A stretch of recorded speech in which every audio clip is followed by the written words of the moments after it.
First of all, it's cooked in a traditional oven, which is mostly handmade with a particular kind of brick, cooked at a certain temperature.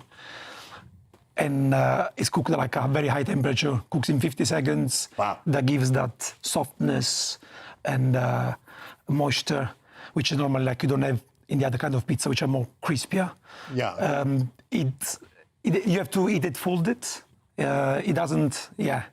You have to eat people think folded. Correctly, like that. yeah, perfect. What's this one I'm going to chomp into here? What's this one? That's one of our classic, one of the staple.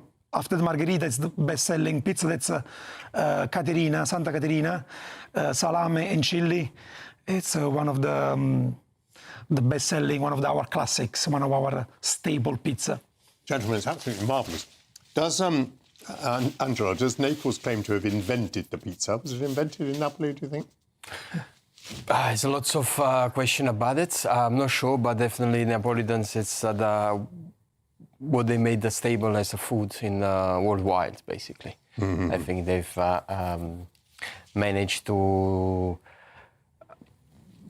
push it towards the simplicity of this food as a very popular food, and basically starts to be a food for the people. It was everybody were having pizzas, easy to make in a way, simple to eat. You can fold it, you can bring it with you. It's fantastic. And, yeah. GB News, the People's Channel.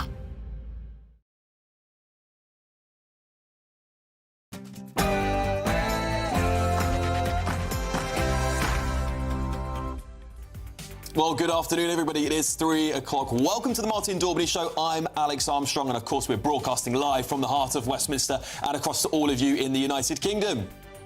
You come to the UK illegally, you will be detained and deported and never, ever allowed to stay. Period.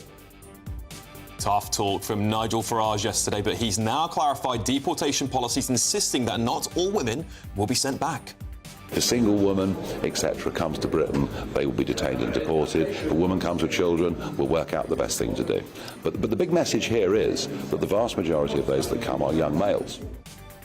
The Taliban says it's ready and willing to work with Nigel Farage and accept Afghans who have been deported from the UK. But should we be negotiating with terrorists?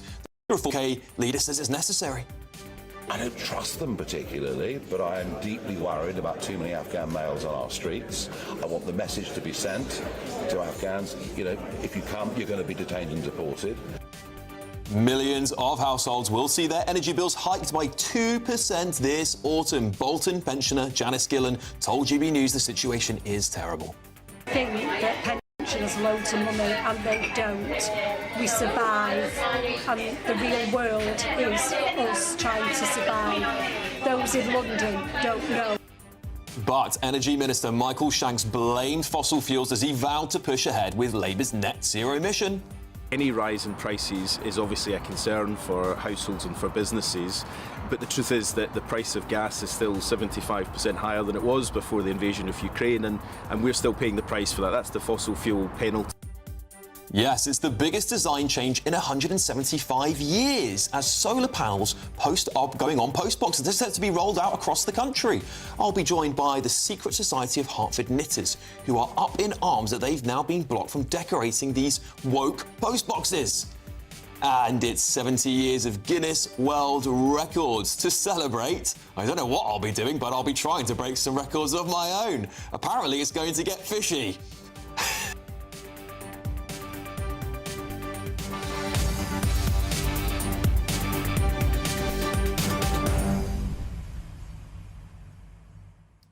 Let me just tell you, I didn't know that one was coming in my auto cue there, so we'll see about that. We'll see about that. I want to hear from you. What Guinness World Record should I try to break here in the studio? Let me know, gbnews.com/your say. But before we get to that, it's your news headlines with Tatiana Sanchez.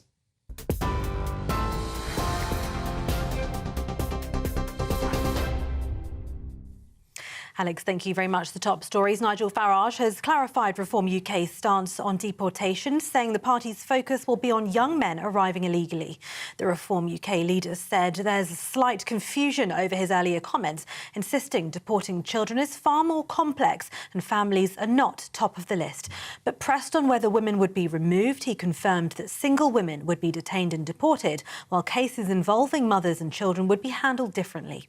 If a single woman, etc., comes to Britain, they will be detained and deported. If a woman comes with children, we'll work out the best thing to do. But the big message here is that the vast majority of those that come are young males. Mr Farage stressed the big message was the majority of small boat arrivals are young males, and under Reform UK's plans, they will not be staying. Meanwhile, a major political shift in Scotland. The Conservatives have lost their first MSP to Reform UK. Graham Simpson announced his defection alongside Nigel Farage, saying it was an enormous wrench to leave the party he'd joined at 15. But he admitted he'd told the Tories months ago he wouldn't stand for them again, and now wants to help Reform offer voters something fresh. Elsewhere, energy bills will rise by more than expected this autumn. Ofgem has increased the energy price cap by 2% from October, taking the typical annual bill to £1,755. That's around £35 more than now. Ministers admit it'll worry families, blaming wholesale gas prices, which are still far higher than before Russia's war in Ukraine. Labour says its plan will protect consumers with more support for households and investment in clean power, while accusing the Conservatives of leaving Britain exposed. Any rise in prices is obviously a concern for households and for businesses, but the truth is that the price of gas is still 75% higher than it was before the invasion of Ukraine, and we're still paying the price for that. That's the fossil fuel penalty of us being tied as a country far too closely to gas prices, and that's why as a government we're driving forward as fast as possible to remove that volatility of gas and to deliver clean, homegrown, secure power that will bring down bills, but also make sure that we're delivering on our energy security. The government is pushing for a permanent food and drinks deal with the EU within 18 months. Borders, bills, jobs. That is the kind of strategic partnership we need. Labour says the deal will cut costs for shoppers and help exporters, but Reform UK and the Conservatives have hit back, warning Britain risks being entangled in EU law and losing sovereignty. The fertility rate in England and Wales has fallen to its lowest level on record. New figures from the Office for National Statistics show women are now expected to have an average of just 1.41 children across their lifetimes. It's well below the 2.1 needed to keep the population stable without migration. Wales saw the sharpest decline, while England's overall rate held steady. Only London and the West Midlands recorded increases. And Guinness World Records is turning 70 and celebrating with a brand new challenge. First published in 1955, the famous book has sold more than 155 million copies worldwide after starting life as a way to settle pub arguments. To mark the milestone, Guinness World Records has unveiled 70 brand new unclaimed feats, from the fastest 400-metre sack race to the most whoopee cushions sat on in a minute. It's also launching an online tool to help people find the perfect record to attempt as the search for the next generation of record breakers continues. And those are the latest headlines. For now, more in half an hour. Cheers Britannia Wine Club proudly sponsors the GBNews Financial Report.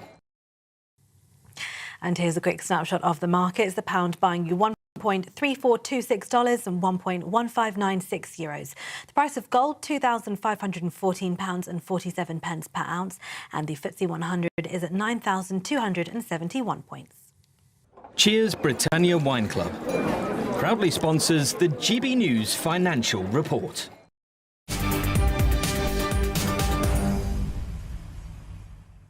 Well, the Reform UK has softened their deportation policies. Now, leader Nigel Farage has insisted women and children are not part of their proposals.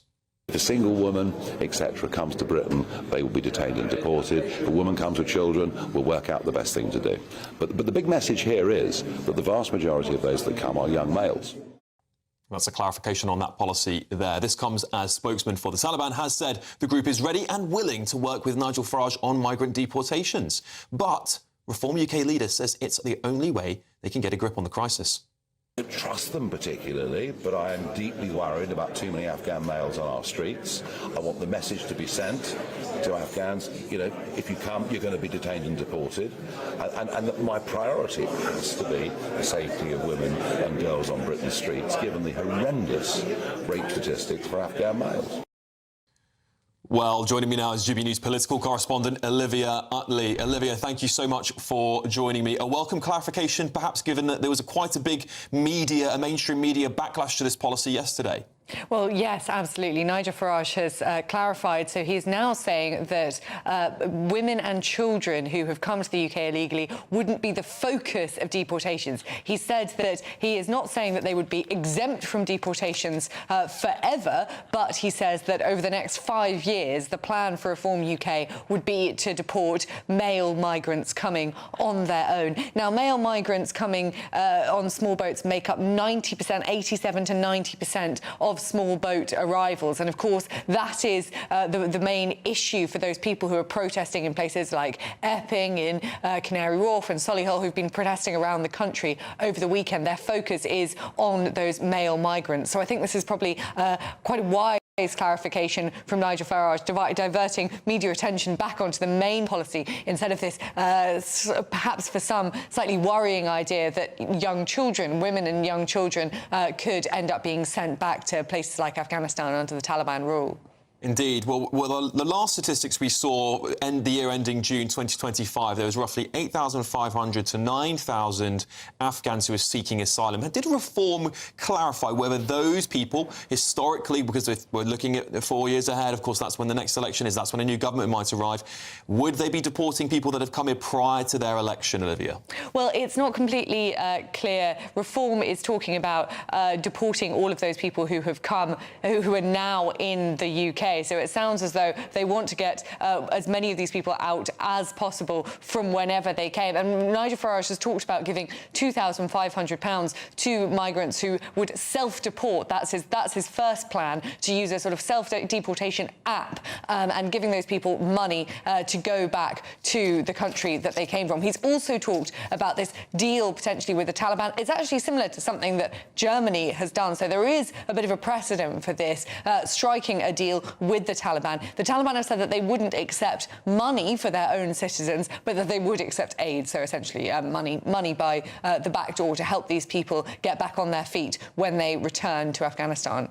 And Olivia, we've obviously seen the Prime Minister come out yesterday and saying he is willing to explore these options too, including Afghanistan and Eritrea. Have we had any indication from the government whether they'd be offering similar incentives to the Taliban, for example? Well, I think at the moment the government would not come out and say that they would be prepared to offer some sort of incentives to the Taliban, given the backlash that Nigel Farage has received in the past day or so. But it'll be fascinating to see where sort of public opinion lands on this, because the press conference was only yesterday. We're yet to see sort of proper polling on what the country makes of these potential reforms from Nigel Farage. And let's see where the government lands on this after a couple of days when the dust is beginning to settle, because the situation for Keir Starmer is looking very, very desperate. 56% of Labour voters at the last election think that the Prime Minister does not have a good handle on migration. So I think perhaps he might start looking for ideas any place he can get them.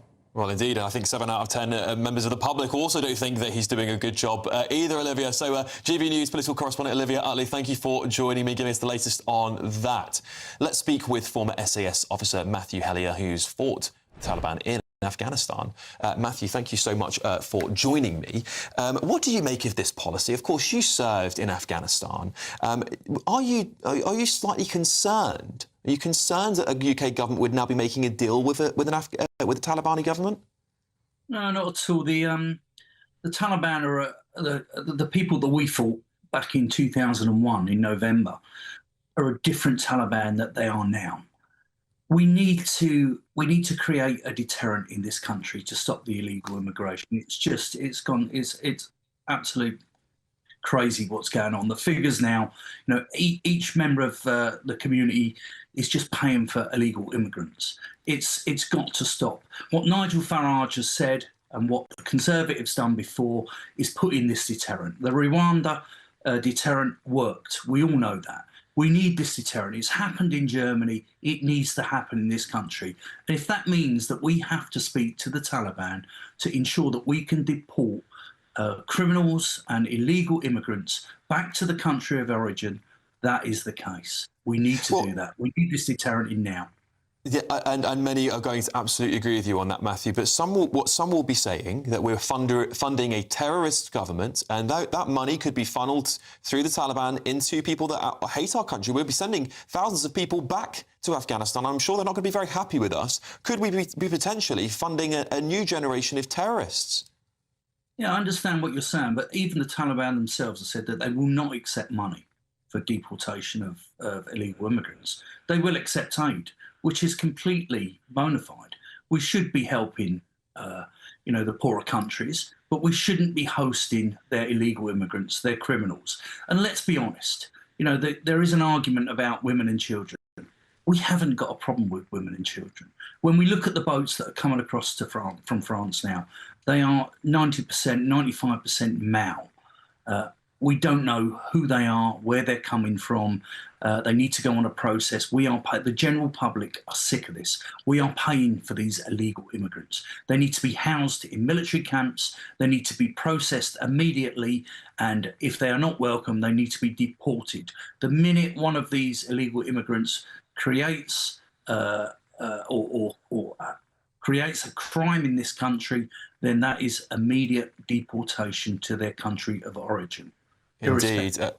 Matthew, just one final question, and I appreciate you might not be able to answer this one, but many people are saying that the Taliban are different now. They are a different group of people from when we were fighting them just those few years ago. What is it that you think makes them different? Well, they are a different breed now. We've seen the Taliban come to the negotiating table on many occasions now. Before, when we went into Afghanistan in 2001, they were absolutely a brutal regime. And I'm not saying that they're a good regime, but they're a better regime than they were then. They are more forward-leaning. They want aid. They've come to us for assistance. We shouldn't be giving them money. Exactly what you've alluded to, the fact earlier that we don't want to be funding terrorism. But let's give them aid, and if they're welcome, if they're happy to take back their illegal immigrants, then that is a negotiating point. That is the first stance that we should be doing and backing them. Matthew, thank you so much for joining me, giving your take on that policy. SAS officer Matthew Hellier, of course, fought the Taliban in Afghanistan. Well, let me move on, because we're now joined by senior political commentator for GB News, Nigel Nelson. Nigel, thanks for joining me today. Just keep me company in the studio for a change. It's lovely to have your presence. Look, I'm not necessarily convinced the Taliban are different people. I see some of these horrendous policies they're enforcing on women in their country. I think it's absolutely abysmal. If I had it my way, I don't think we would have botched the exit to that country. I think we would have taken a much tougher line, but that's just my opinion.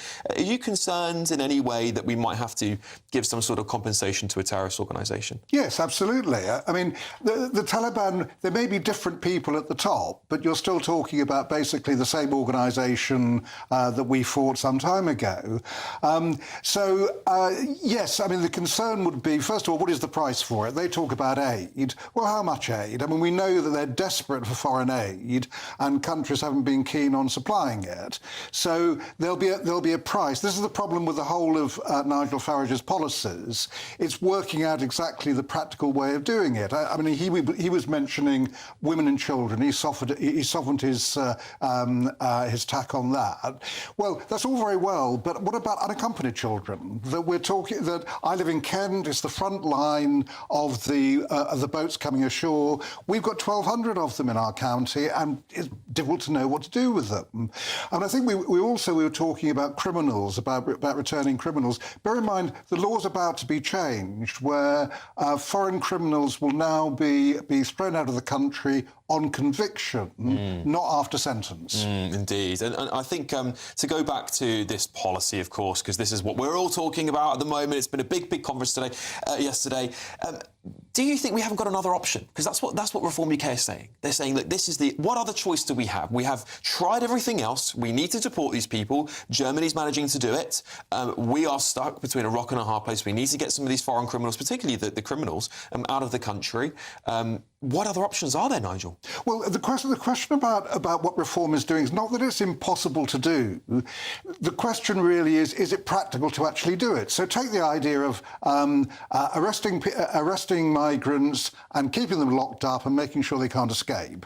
Well, you need a B-category prison for that. Now, Boris Johnson promised 20,000 prison places when he was Prime Minister. He managed to build one prison in 5 years. So the first kind of stage is where you're going to get those things from. So everything that reform is talking about, yes, it's possible. Is it desirable? Do we want to change quite so many laws that he's talking about? It means repealing the 99 Immigration and Asylum Act. It means leaving the Refugee Convention, the ECHR. That's tied up with our Brexit deal. How will Europe react? There's a whole host of things that don't seem to be thought through. OK, well, we're going to talk a lot more about this because I really want to dig into this policy because I think this is the most important policy we can talk about because this is what the British people want. We saw the YouGov results the other day. They're saying immigration is now the #1 issue, and it has been, I think, consecutively now. So we're going to really dig into this throughout the show, Nigel, but we'll leave it there for now. We'll pick it back up shortly because moving on, plans for the French police to intercept migrant boats at sea for the first time are reportedly in jeopardy due to potential collapse of France's government. Well, let's bring in our Home and Security editor, Mark White, to get the latest on this. Mark, shocking news, perhaps for many, but if you know the political circumstances of the French government, it's perhaps not shocking.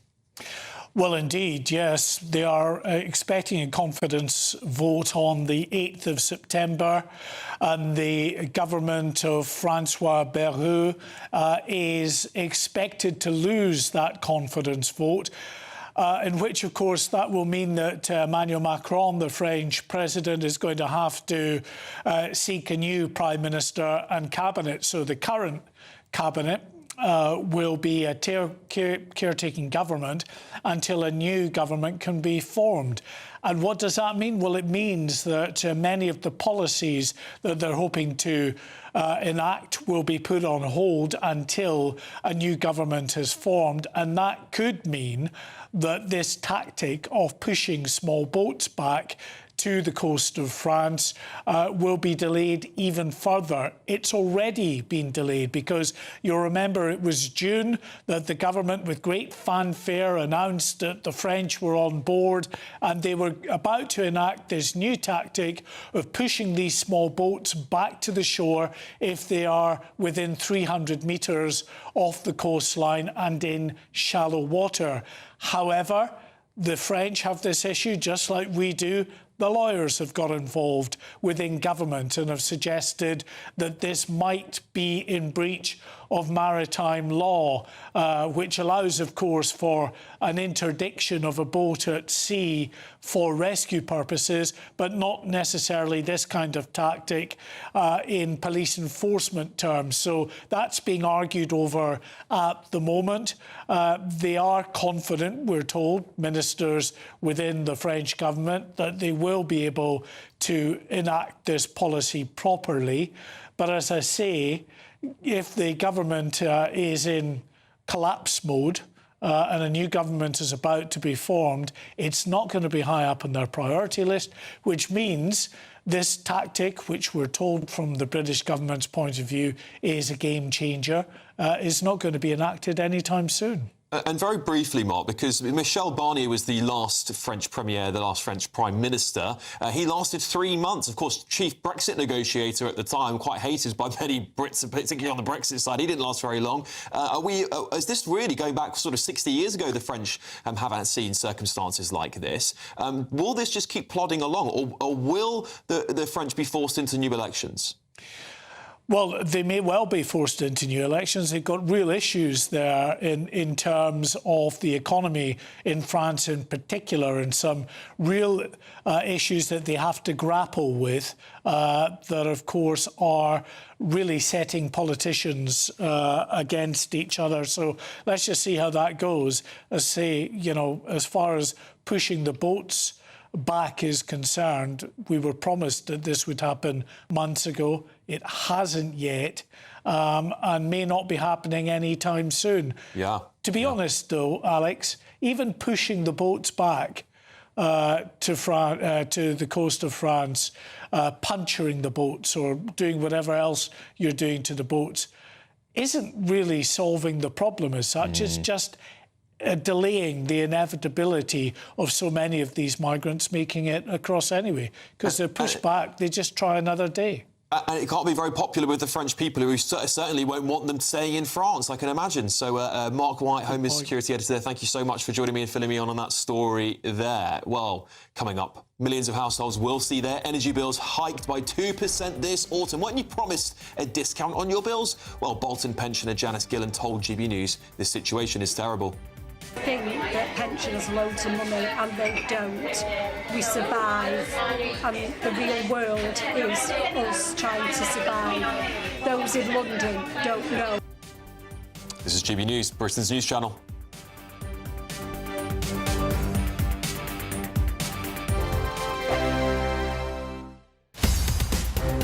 In the GB Newsroom, we bring you the news as it happens. With our team of dedicated journalists across the UK, we're ready to keep you up to date with what's happening every half an hour, every single day. Bulletins here on GB News, the People's Channel, Britain's news channel. Mornings don't have to be tiresome, especially if you have the right company. Wake up to news as it happens, opinion and debate, and of course, a little bit of entertainment too. Because when the kettle's on, we're on. That's Breakfast on GB News, a show worth waking up for. Every morning from 6 a.m. Only on the People's Channel, Britain's news channel. We'll spread the news, you spread the word. Britain was once the envy of the world. But look around. A nation that no longer knows what it is or where it's going. A country that's broken. How do we fix Britain? How do we bring it back? Friday night with Matt Goodwin at 8 p.m. only on GB News. At GB News, we love to hear from you, our loyal community. So drop us a line at gbnews.com/yoursay. There you can talk to each other and also to the presenters live on air. gbnews.com/yoursay, because GB News is your channel, Britain's news channel. Hi, I'm Michelle Dewberry, and my show is your opportunity to cut through all the noise and dive in headfirst to some robust debates. Ideas clash. Situation, no, isn't it? No, because the failure is you're deliberately avoiding my point. Nothing's held back. And if you think this is the end of it, wait for more. And we do not shy away from the difficult stuff. Sometimes I want to shake people and say, if only you understood. So join me on Jubes & Co weeknights at 6 p.m, only on GB News, Britain's news channel. Westminster's full of talk, but out here, it's the real world. Am I allowed to talk then? No, that's it. This is where it matters, real people and real lives. That's what politics is all about. In fact, has Trump made a good start? No. Straight answers, no spin, and just a couple of pints. How many fingers have I got up? About 10. So join me for Lee Anderson's Real World every Friday at 7 p.m, only on GB News. The People's Channel, Britain's news channel. You want to know what's really going on in the corridors of power? Labour don't know what to do with you half the time, and that makes you quite lethal in the chamber. Get behind the headlines with Chopper's Political Podcast. Join me, Christopher Hope, as I sit down with the great and the good of British politics. We'll see where this ruling takes us. These are the stories shaping our nation. Chopper's Political Podcast, available now on all platforms. Listen in and stay ahead.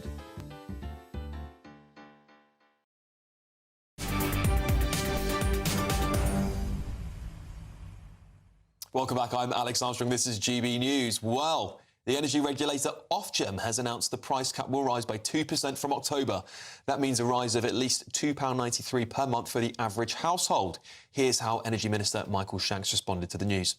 Any rise in prices is obviously a concern for households and for businesses, but the truth is that the price of gas is still 75% higher than it was before the invasion of Ukraine, and we're still paying the price for that. That's the fossil fuel penalty of us being tied as a country far too closely to gas prices, and that's why as a government we're driving forward as fast as possible to remove that volatility of gas and to deliver clean, homegrown, secure power that will bring down bills but also make sure that we're delivering on our energy security. Well, is it a winter of discontent? Let's speak to GB News Northwest reporter Sophie Reaper, who's getting this reaction live in Bolton. Sophie, what is the feeling on the ground with real people? Well, Alex, the issue we have, of course, is that seeing the energy price cap rising today was predicted to go up by 1%, but actually it's gone up by 2%. And if we take a look at that, that means every month an extra £2.93 on top of your energy. In a year, that's around £35. Now, you may think that doesn't seem like that much, but if you add it on to an increase in water, for example, or an increase in broadband, council tax, all of these bills really start to add up, and that is something that local residents have been telling us today, that they are really quite anxious coming into those winter months when, of course, we won't have this lovely weather, and instead they'll have to put their heating on, that come October it's going to be costing them even more. Now, when we take a look at our local businesses like this lovely coffee shop here in Bolton, now the energy price cap doesn't actually affect our businesses because it's just about households, but the knock-on is still there, because as the price of gas goes up, businesses like this that are using lots of electricity and gas, they have to pay more anyway, and there's no cap to restrict how much it costs them. Also, of course, as our households and as our families have less money to spend, they're less likely to come to places like this and purchase a coffee or a sandwich. They're less likely to go to their hairdressers and have a haircut. They're less likely to go to local businesses and spend their hard-earned money. And that is, of course, having a huge impact on independent businesses like this one. Earlier on today, I spoke to the owner of Self Coffee Shop here in West Orton, Nikki. This is what she had to tell me. Basically, it's going to affect not only households but businesses. If you look at the cost of electricity already, and then we're deciding to up that, we've already got business rates stock. Who's going to come out for a coffee if they can't even pay their own bills at home? It's affecting us massively, and I think in the last 10 years, this is the toughest it's been for independents. That's the scary thing, isn't it, Alex? That independent businesses are having to face the facts that if people can't afford their bills, how are they going to be able to afford to come to places like this and spend money that they simply don't have? So on twofold today, both for our businesses locally and for local residents across the UK, everyone is going to be concerned by the news that energy prices have gone up once again, and that price cap has increased by 2%. Sophie Reaper there, live in Bolton, getting reaction from real people. We love to see it. Thank you so much, Sophie. That's what we do at GB News. We hear from everyone around the country. There's lots more to come now between now here and 4 o'clock. Next, I'll be speaking to Tory leader of the opposition, Kemi Badenoch, to hear what she makes of Reform's mass deportations plan. But first, you're going to get your news headlines with Tatiana Sanchez.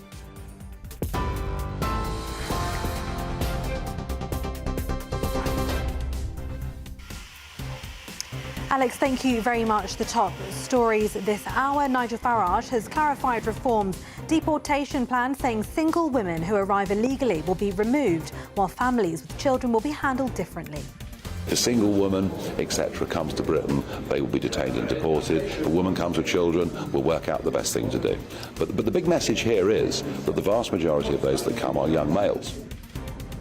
Ofgem has hiked the energy price cap by 2% from October, taking the typical annual bill to £1,755. That's £35 more for the average household. Elsewhere, the government is pushing for a permanent food and drinks deal with the EU within 18 months. Labour saying the deal will cut costs for shoppers and help exporters. But Reform UK says the Conservatives are hit back, warning Britain risks being entangled in EU law and losing sovereignty. Charities are warning more than 6 million new cases of cancer could be diagnosed in England by 2040. That's one person every 2 minutes. Those are the latest headlines. For now, more in half an hour. Tune into GB News Radio wherever you are. Online, on DAB digital radio, on TuneIn, on Radio Player and on your smart speaker. Just say, play GB News.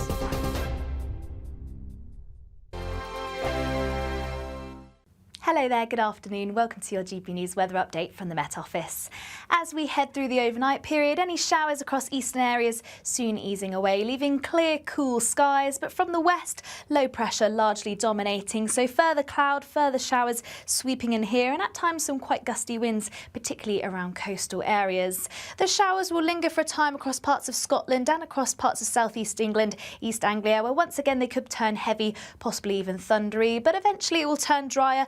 Plenty of clear skies where it start to feel cool, but then further into the night, more clouds spilling in from the west and further showery outbreaks, once again turning a little heavy in the west as we head towards dawn. But you will notice it'll be a little bit of a cooler, fresher night, particularly where we see the prolonged clear skies. To begin the day on Thursday, though, plenty of cloud across Scotland, still those showery outbreaks, mainly in the west. It should be mostly dry, particularly towards the far northeast. But across the Scottish Isles, there could be some low cloud to start the day. Northern Ireland, once again, plenty of showers, if not longer spells of heavy rain around western coasts, and similar across Wales, parts of southwest England too. Quite a showery start to the day. But elsewhere across England and Wales, it should be dry and bright. But then through the course of the day, we'll continue to see that cloud spilling in from the west, and eventually we'll start to see those showers following along behind too. Once again, if you do catch any heavy downpours, it could turn quite gusty for a time, and also hear some rumbles of thunder. So it is going to be quite an unsettled day, particularly as we head towards the afternoon. With more cloud, more showers around, temperatures are returning to more average for the time of year, highs reaching around 22 to 23 degrees Celsius. Through into the evening, we won't really see much change. Cloudy skies continuing, more showers, perhaps some longer spells of rain starting to push their way into parts of Devon and Cornwall towards the end of the day. And for the rest of the week, showers, longer spells of rain set to continue, and average temperatures for the time of year. That's everything from me. Bye-bye.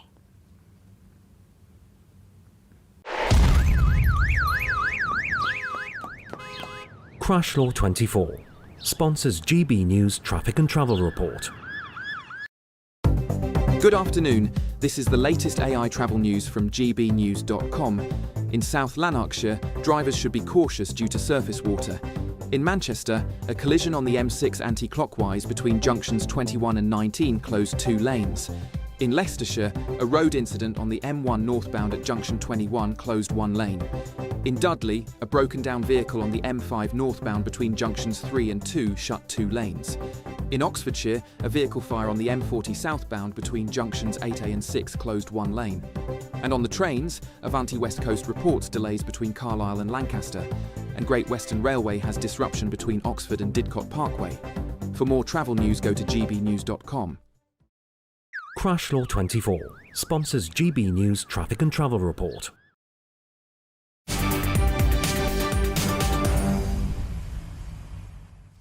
Welcome back. I'm Alex Armstrong, this is GB News, and of course the Martin Daubney Show. Well, before we get to Kemi Badenoch, I'd like to introduce my panel, GB News political correspondent Catherine Fawcett and GB News senior political commentator Nigel Nelson. Catherine, thanks for joining me. Let's talk about mass deportation, shall we? Because this is the word on everyone's lips the last 48 hours. Do you think, we're talking about the Conservative Party, and now they have put out a mass deportation plan already, and Kemi Badenoch was saying that Nigel Farage has stolen her homework, and we know she doesn't like people stealing her homework, as we've heard before. Is it the case that Nigel Farage has stolen her homework? Because does seem to be a bit of a hole in their plan with the ECHR. Well, to some extent, Nigel Farage has stolen the Tories' homework in that the Tories were very clear that you needed a deterrent, and basically if you came, you needed to not be allowed to stay, not to claim asylum, and to be sent somewhere. That place was Rwanda. Of course, they never got it off the ground. But what Nigel Farage is proposing would be to go a lot further, because, yes, he's saying we would definitely leave the ECHR and various other international legal treaties, but also he's not just talking about detaining and deporting people who arrive as soon as he forms a government, if that happens. He's also saying, basically, that if you are already in the country illegally, that reform will come after you and they will deport you, much in the way that Donald Trump has been doing in the States. And they've given figures of 600,000 that they reckon that they can get out of the country in 5 years. That's a pretty hardcore position, although, of course, they would say this is absolutely what normal countries do. When he said that yesterday, got a huge round of applause. There we go. Well, talking of Kemi Badenoch, she's now available to speak to us, the Conservative leader, Kemi Badenoch, live from Teesside. Kemi, thank you so much for joining me today on GB News. What are you doing in Teesside, Kemi? Thank you for having me. Well, I am here showing people the value of having a great Conservative mayor. Ben Houchin has helped this business set up a really fantastic enterprise. They're taking on 24 apprentices. We are focusing on the economy. You look at what's happening in the debt markets. You look at what's happening, unemployment rising every single month since Labour came into office. You look at what's happening with energy bills. They are running our economy into the ground. And I'm reminding people the Conservatives are here. We've got a plan. We know what we're doing, and we bring jobs and growth. OK, well, the words on everyone's lips the last 48 hours can be on mass deportations. Reform have come out with what is being seen as a bit of a controversial plan to some, but rather robust to others. You have accused Nigel Farage of copying your homework. However, there's a ECHR-shaped hole in your plan, Kemi. Have you not got the political capital to get it through? But you've got this big policy review by Lord Wolfson. He's supportive of the ECHR. James Cleverly, supportive of the ECHR. Have you not got the political capital to get that through? We will see the plans at our party conference. Anyone who is telling you that they're just going to leave the ECHR without explaining how is not telling the truth. We've seen this again and again. Oh, we're going to leave it, but how? What's going to happen to things like the Good Friday Agreement? What I'm saying is we've got 5 tests. Can we deport? Can we make sure people don't hound our veterans? Can we make sure the British citizens are first in the queue? And if we cannot, then we will have to leave the ECHR. We have set tests, and they're working on how to do it. Simply saying you want to do something without explaining how is not serious. And this is how we have got into a mess with Labour. They told people all sorts of stuff. They said, for instance, that they were going to lower energy bills by £300. Today, they're saying, we're hearing that energy bills are going up by £200. That is the complete opposite of what we were expecting, but that is what you get when people campaign just telling you what you want to hear without explaining how they will do it. I am not repeating the mistake that all these people have made. I'm not repeating the mistakes of my predecessors. I am showing people how, with a plan. That does take time, but when people see it, they will like what they see. OK, Kemi, talking of homework, how would you rate your own leadership of the Conservative Party so far? The only poll you've had that gives you a second place, and it's a joint second with Labour, is Jeremy Corbyn's party coming and splitting the Labour vote. How would you rate your leadership so far? Because it doesn't seem that your message is getting through to the public. Well, we only need to look at how previous oppositions were in power. The last opposition was 14 years, the one behind that 13 years, the one before that 18 years. I've now been leader for 10 months, and we had a historic defeat. We've never lost as badly as we did last year. I'm picking that up. It's going to take time to fix. It's going to take time for the public to trust us again. The real problem that we're seeing is that the Labour government that came in with a historic majority has fallen to pieces very quickly. That's what's causing a lot of the mayhem that we're seeing. And what I'm doing is steadying the ship, making sure the party is unified, and making sure that we show the clear direction of where we're taking the country. Kemi Badenoch, Catherine Forster here. Can I just ask you, Nigel Farage has got into a bit of sort of difficulties over what they would do about potentially deporting women and children. Yesterday it appeared to be for everybody. Then he said they wouldn't be looking at women and children for the first 5 years. Now he's saying that a woman would be deported, but not if she is with a child. Where would the Conservatives be in terms of who you might send to Rwanda or wherever else if you got back into power? Would you include women and children in that? So this is a classic example of people who talk without having proper plans, and then everything starts unraveling under difficult questioning. We have said that if you come to our country illegally, then you will be deported. Now, we had a plan to process people in a third country that would include, of course, women and children. Because if you start making exceptions, then you will find people finding a way to use those loopholes. Of course, we want to make sure that we have an asylum system that works. But right now, it is being exploited by a lot of people who are not genuine asylum seekers. They are just economic migrants, and they are taking us for a ride.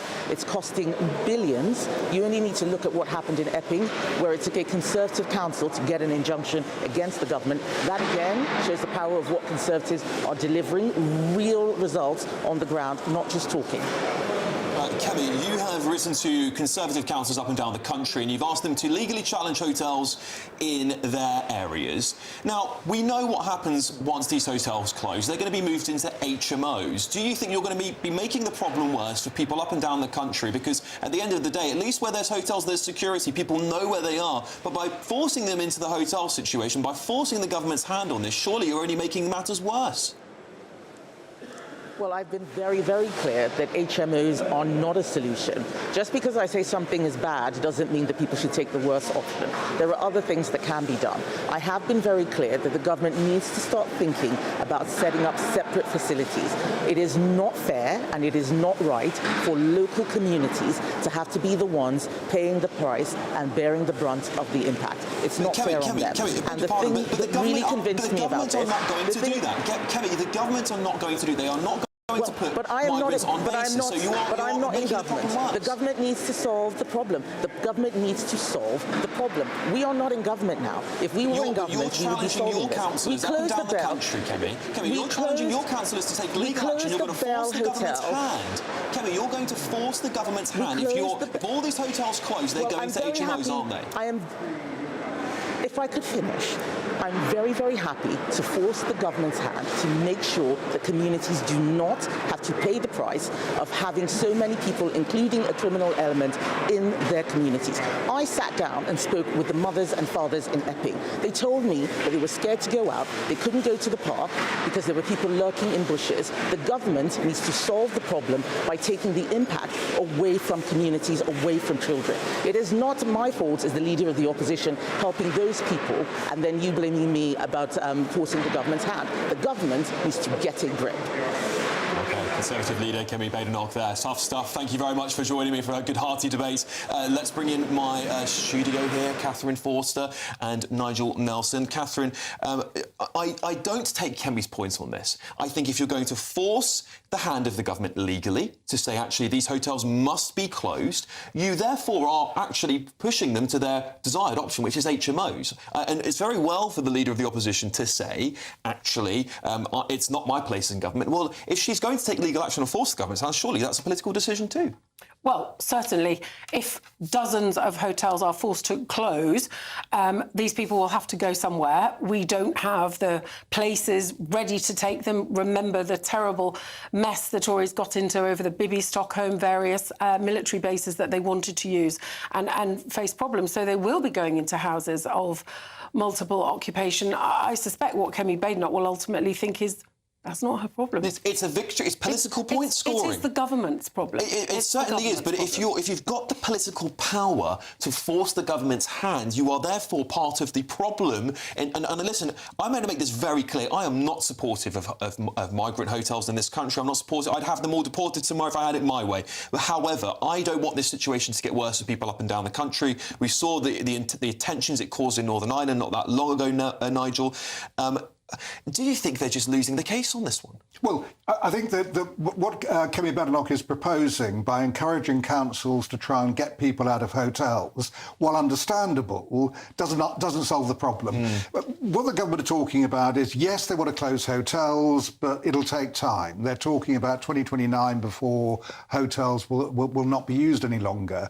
And the real problem, which I think you've identified, nobody wants migrants living on their patch. Absolutely. It's as simple as that. So it doesn't matter whether it's a hotel, whether it's a house of multiple occupation. If they are moving into your area, local people are going to object. And as Catherine mentioned, Bibi Stockholm, look at all the protests that happened over that. And if you start detaining them, the bigger you make the migrant camp, the more people start objecting to it. Listen, I think this is listen, I understand the Tories are stuck. They're trying to find some victories for themselves. They're not doing well in the polls. This is a very difficult time for them. But I worry that the situation they're trying to force the government is going to make this crisis even worse. And that is the last thing I want for the hard-working British people up and down this country. I want them to be prioritised.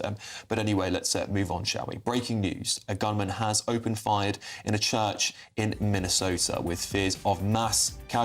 Emergency services are at the scene near the Annunciation Church, Minneapolis. Early reports suggest that at least 2 people are dead and 20 are injured. We will keep you updated as that situation develops. This is GB News, Britain's news channel.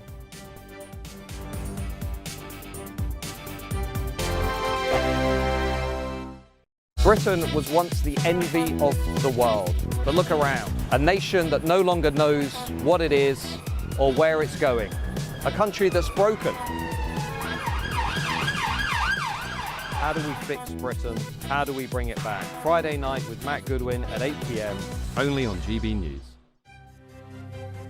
GB News Breakfast. Every day from 6 a.m. Now, Dame Helen Mirren has said that despite being a feminist, she believes the next James Bond has to be a chap. OK, she said that she believes it just doesn't work, and by having a woman as Bond, the project becomes something else entirely. So we are asking the question, could Bond ever be a woman? Well, we're joined by a former what is termed Bond girl, Jenny Hanley, and and there is, we're expecting you, but it's really 007 podcast contributor John Kell there as well. Jenny, you've been there, done it, got the T-shirt, been involved in it. What's your take?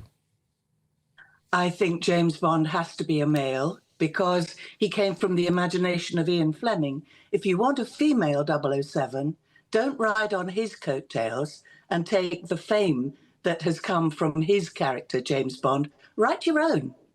Yeah, you see, that's what I tend to think. But No, I just think that you just go 007. The problem is, right, the last Bond film, he died. James Bond died. I mean, there was a... Oh, sorry. Great, I haven't seen that one. Sorry, yeah.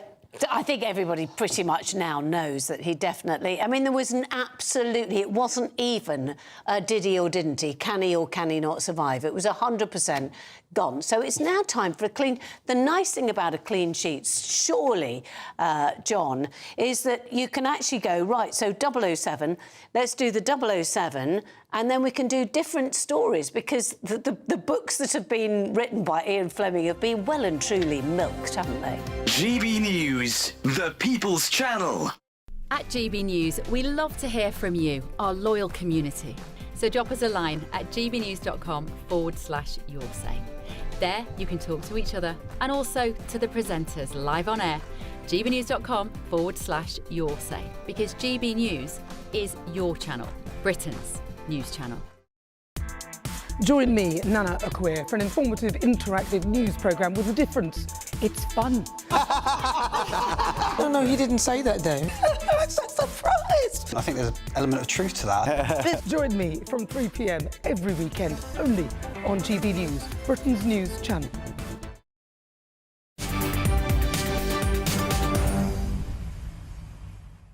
I'd say welcome back, but I'm not going to enjoy this next segment. It's Alex Armstrong and GB News covering for Martin Daubney. Martin, come back, please. The Guinness World Records is celebrating 70 years of record-breaking unclaimed records, of course, include most anchovies eaten in a minute and longest duration to balance a spoon on your nose. Apparently, we're going to attempt that now. Joining me is GB News political correspondent Catherine Forster and GB News senior political commentator Nigel Nelson. I should have asked the audience what Guinness World Record they want us to break, but we've been assigned this. You can see here we've got some anchovies. I don't know if you can see that on the camera there. They are absolutely foul. They smell foul. They have been trying to get me to do this all day. I'm not eating them. I can't stand them. I won't touch them. Catherine, however, is more brave than me. Catherine is going to eat as many anchovies as possible. Someone have to remind me of how long she's got to do this. I really didn't quite realise what was involved when you mentioned eating anchovies. I thought it was just like tasting. No.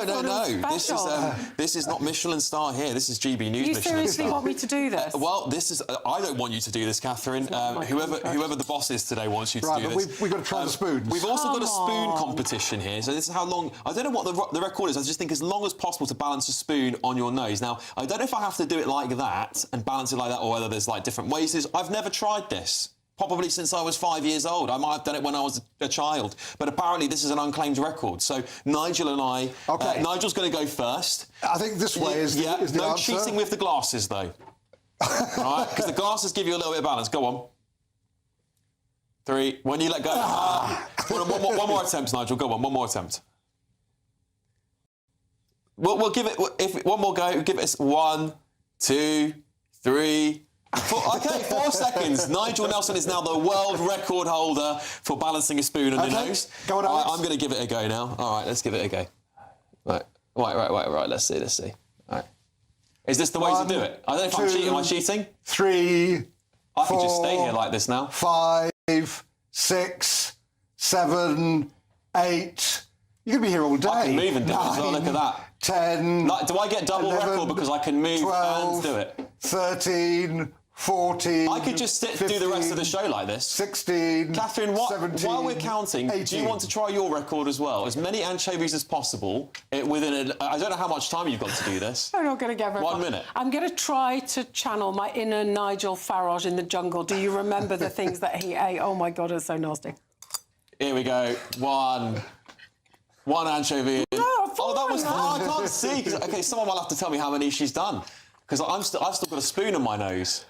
That's, what, 7 so far? Well done, Catherine, 7. Oh, one of them. This is what you tuned in to watch GBNews for, wasn't it? This is what you all... Someone's flicking through the channel at the moment going, is this a serious news channel? The presenter's balancing a spoon on his nose. Our senior correspondent, Catherine Foster's shoving anchovies down her throat. I need a glass of water, they're so salty. It's gross. It's absolutely... I give up. I give up. How many did you manage? 7. 7. I don't know how long it was. Someone has to tell me. I think I've smashed this record. I'm not going to lie. I think I have now got this record. There is a knack to it, but this Nigel, is you're spoon cheating. stuff. Your spoon fell off and you started again. Oh, OK, Nigel's still going. I have a feeling that I needed to do this with the spoon, the actual base of the spoon. But I think that, that probably wouldn't work. It'd just fall off straight away. Well, that is off again. See, I'm really good at this. This is it now. I think I might have to leave this job and go and do this full time. Would people pay for me to go and do this around the country, do you think? See if you can walk around Westminster with it like that. I'd still be the most serious person in Westminster, I think, wouldn't I? By a long shot. I'm being told to do this for as long as possible. I don't know whether this is the kind of TV people really wanted to watch today. Should we talk about mass deportations, Catherine? While we're doing this right now. So, I don't know if anyone can tell me what other Guinness World Records have been broken. Yeah, I was looking up some. Yeah. The most snails on your face in 10 seconds. Yeah. Any guesses about how many you could actually do that within 10 seconds? No idea. It's 48. Wow. The one I quite like, the loudest burp, that was 112 decibels. So that would be equal to a rock concert. Wow. OK, well, we're about to go to the weather. I'm going to stay here like this and smash this record. See you shortly.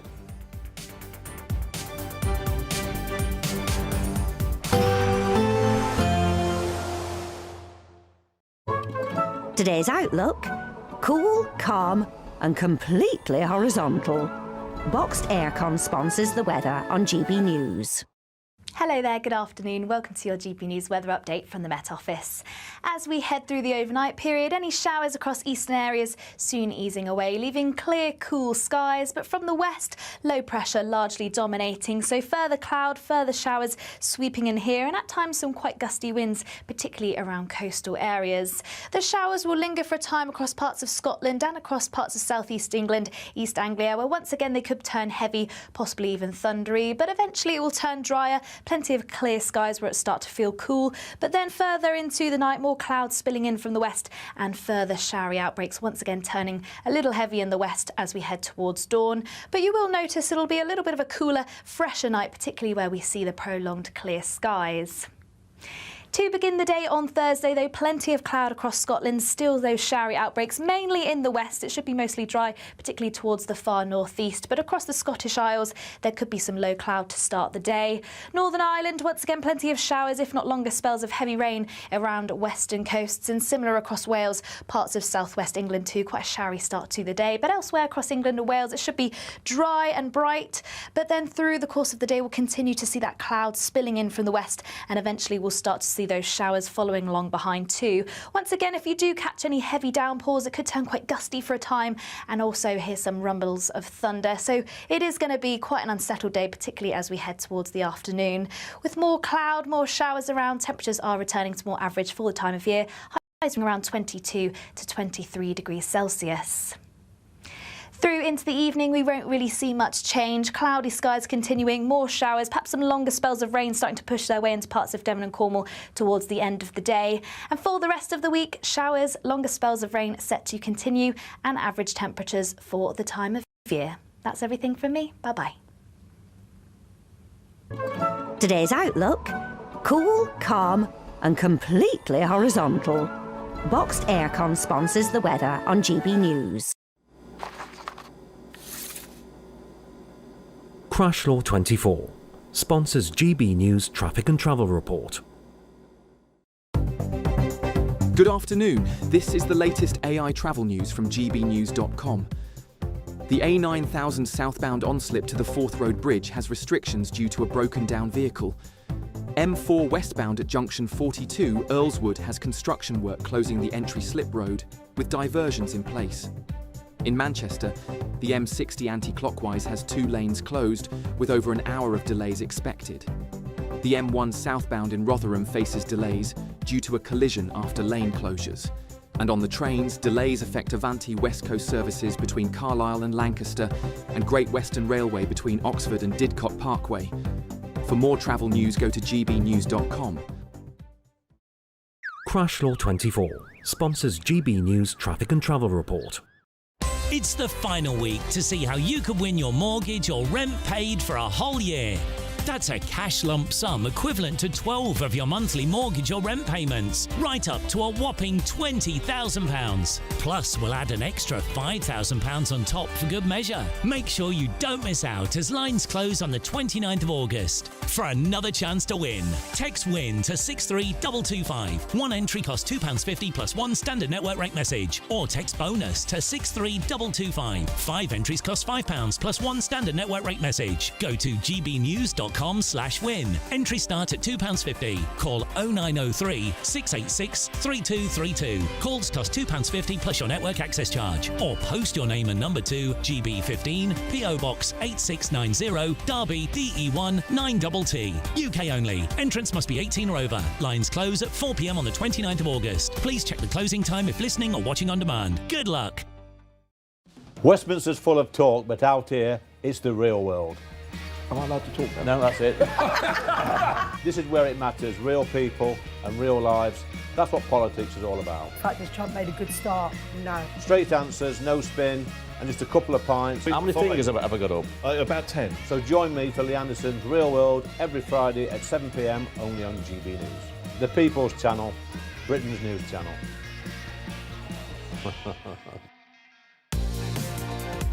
Mornings don't have to be tiresome, especially if you have the right company.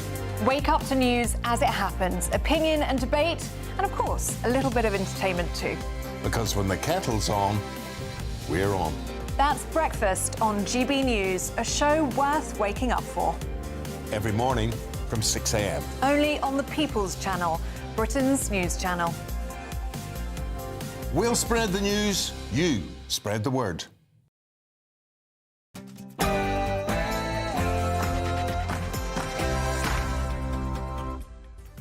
Good afternoon, it is 4 o'clock. Welcome to the Martin Daubney Show with me, Alex Armstrong, broadcasting here from the heart of Westminster and across the United Kingdom. We start with some breaking news. Multiple people injured in a Catholic school shooting in Minneapolis. A local official says there is no active threat and the gunman has been contained. We will keep you updated on that story. To the UK illegally, you will be detained and deported and never, ever allowed to stay. Period. Yes, tough talk from Nigel Farage yesterday, but now he's clarified deportation policies, insisting that women will not be sent back. If a single woman, etc., comes to Britain, they will be detained and deported. If a woman comes with children, we'll work out the best thing to do. But the big message here is that the vast majority of those that come are young males. The Taliban says it's ready and willing to work with Nigel Farage and accept Afghans who have been deported from the UK. But should we be negotiating with terrorists? The Reform UK leader says it's necessary. I don't trust them particularly, but I am deeply worried about too many Afghan males on our streets. I want the message to be sent to Afghans, you know, if you come, you're going to be detained and deported. Millions of households will see their energy bills hiked by 2% this autumn. Bolton pensioner Janice Gillen told GB News the situation is terrible. Think that pensioners loads of money and they don't. We survive, and the real world is us trying to survive. Those in London don't know. But Energy Minister Michael Shanks has blamed fossil fuels as he vowed to push ahead with Labour's net zero mission. Any rise in prices is obviously a concern for households and for businesses, but the truth is that the price of gas is still 75% higher than it was before the invasion of Ukraine, and we're still paying the price for that. That's the fossil fuel penalty. Well, it's the biggest design change in 175 years as solar-panelled post boxes are set to be rolled out across the country. Well, I'll be joined by the Secret Society of Hartford knitters who are up in arms now they've been blocked from decorating these woke post boxes.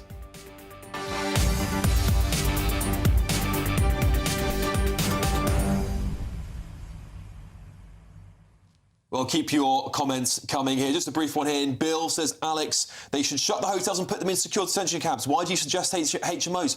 I'm not suggesting HMOs. This was about the interview with Kemi Badenoch. I said I don't want them in HMOs, but that's what, by shutting these hotels down, will happen. That's why I was challenging the leader of the opposition on that. So just want to clarify my position. As I said to the panel, I am not in favour of HMOs. I'm against them entirely, which is why I fear those hotels being shut down. That's where the government plan to put them next. Well, keep your comments coming. gbnews.com/your say. Now it's time for your news headlines with Tatiana Sanchez.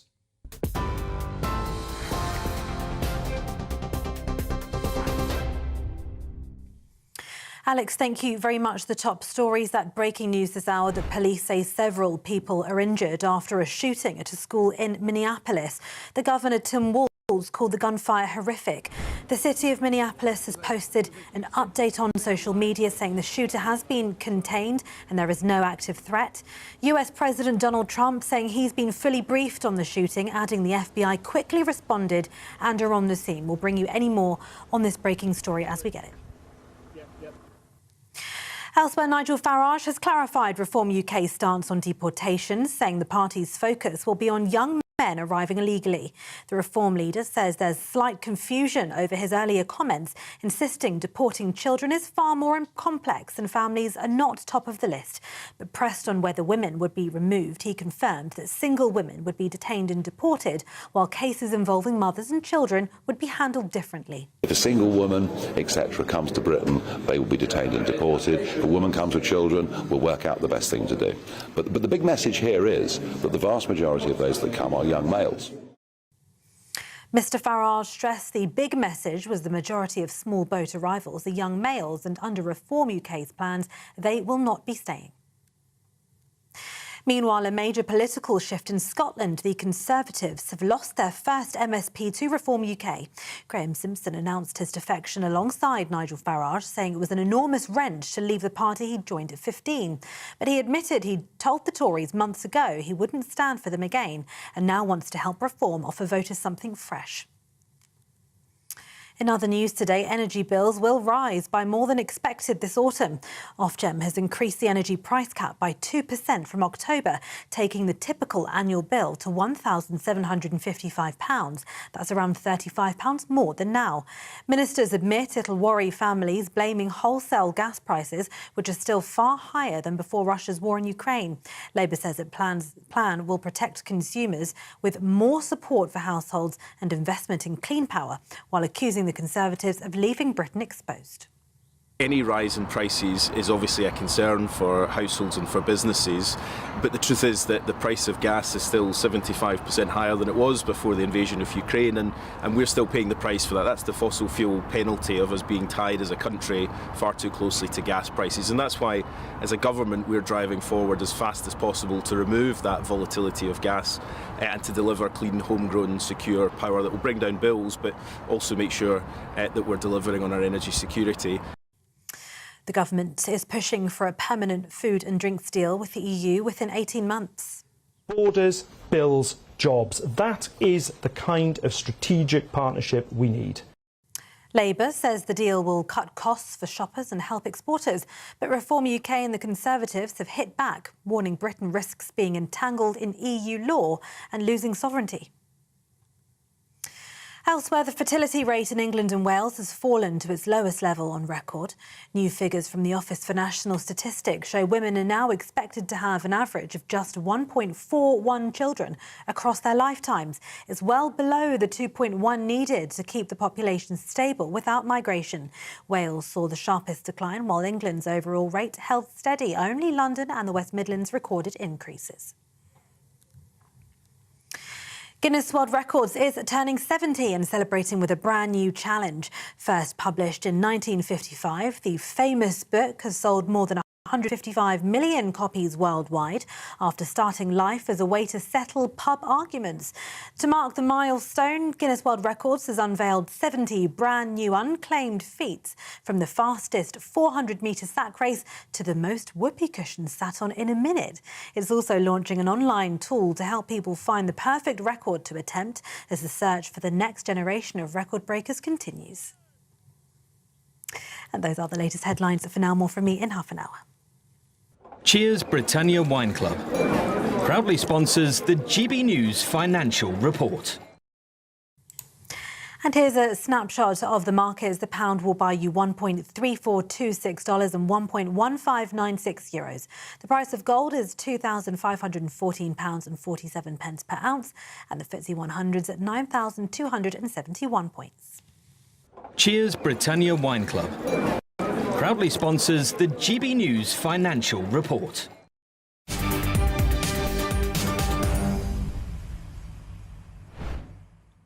Well, breaking news this hour. Police say several people are injured after a shooting at a school in Minneapolis. Governor Tim Walz called the gunfire horrific.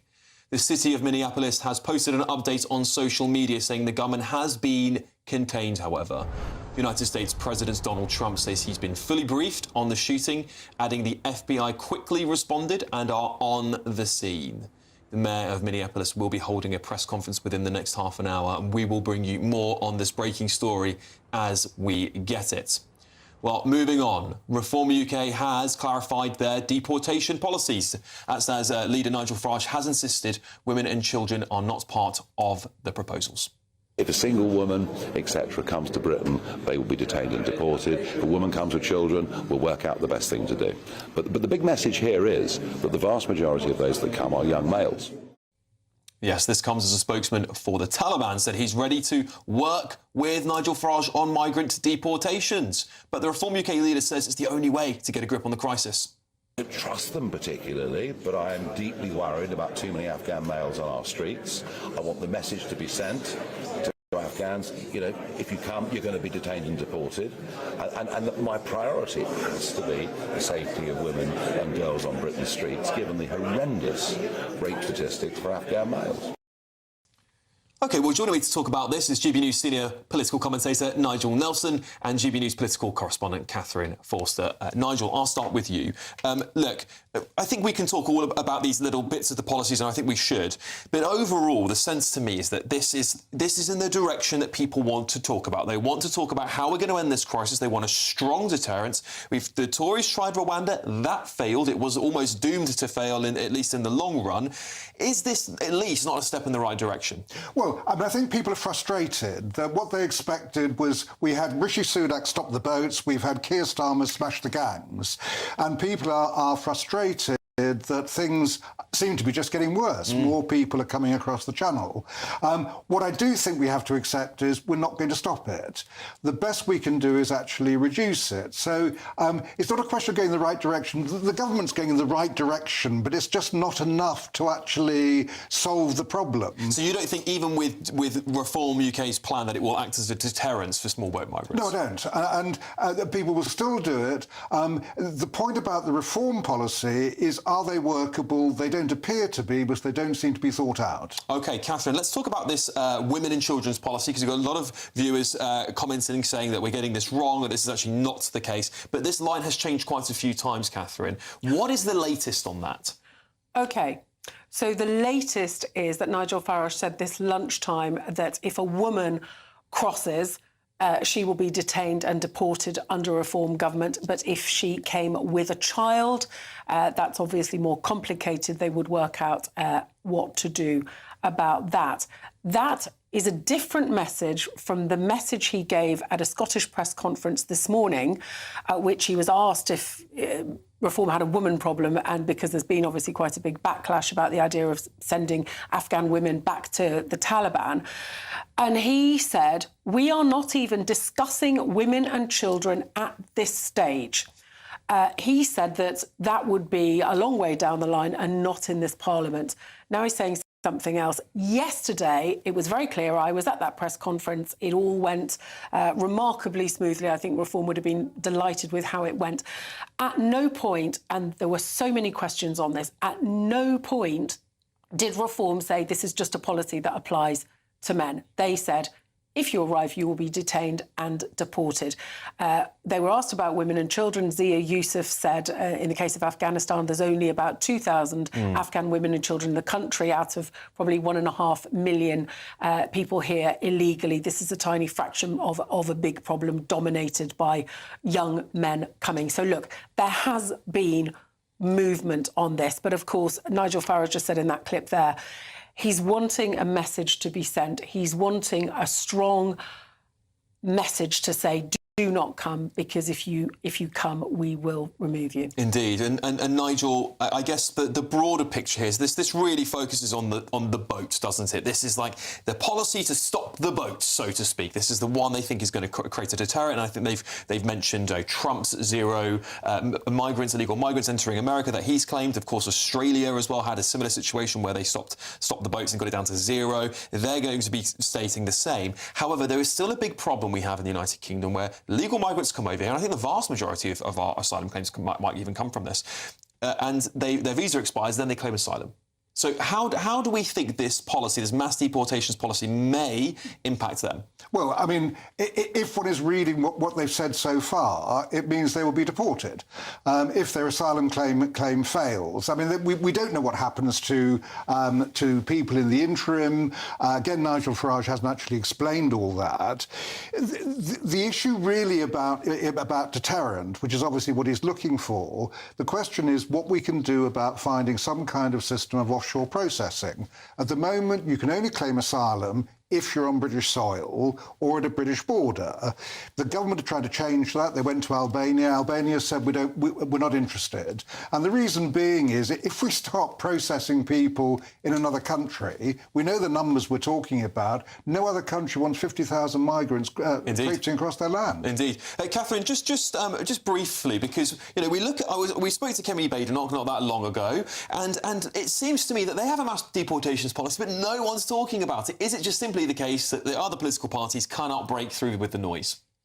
It really is. I mean, Nigel Farage has got the microphone. He's only got 4 MPs, but everyone is listening to what he said. There was a huge media presence there yesterday. Kemi Badenoch, for all that she's the leader of the opposition, a lot of the public just don't want to hear from the Tories at the moment. They're just not interested. She's not able to get the attention. She's very methodically, seriously working through their policies. But at the moment, people just don't seem to be listening. Yeah, indeed. Well, let's move on because we've got a breaking update in the Minneapolis school shooting. 3 are dead, including the gunman, and 20 injured. That's been confirmed by an official Department of Justice official there. Just to read that news to you there again. A breaking update in the Minneapolis school shooting. 3 are now confirmed dead, including the gunman, and 20 are injured. That's been confirmed by a Justice Department official. OK, we will keep you posted on that story as more develops.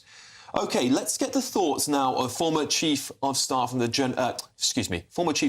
General Staff at the British Army, Lord Richard Dannatt. That's on the Farage mass deportations story, of course, Richard, not on the previous we're just talking about there.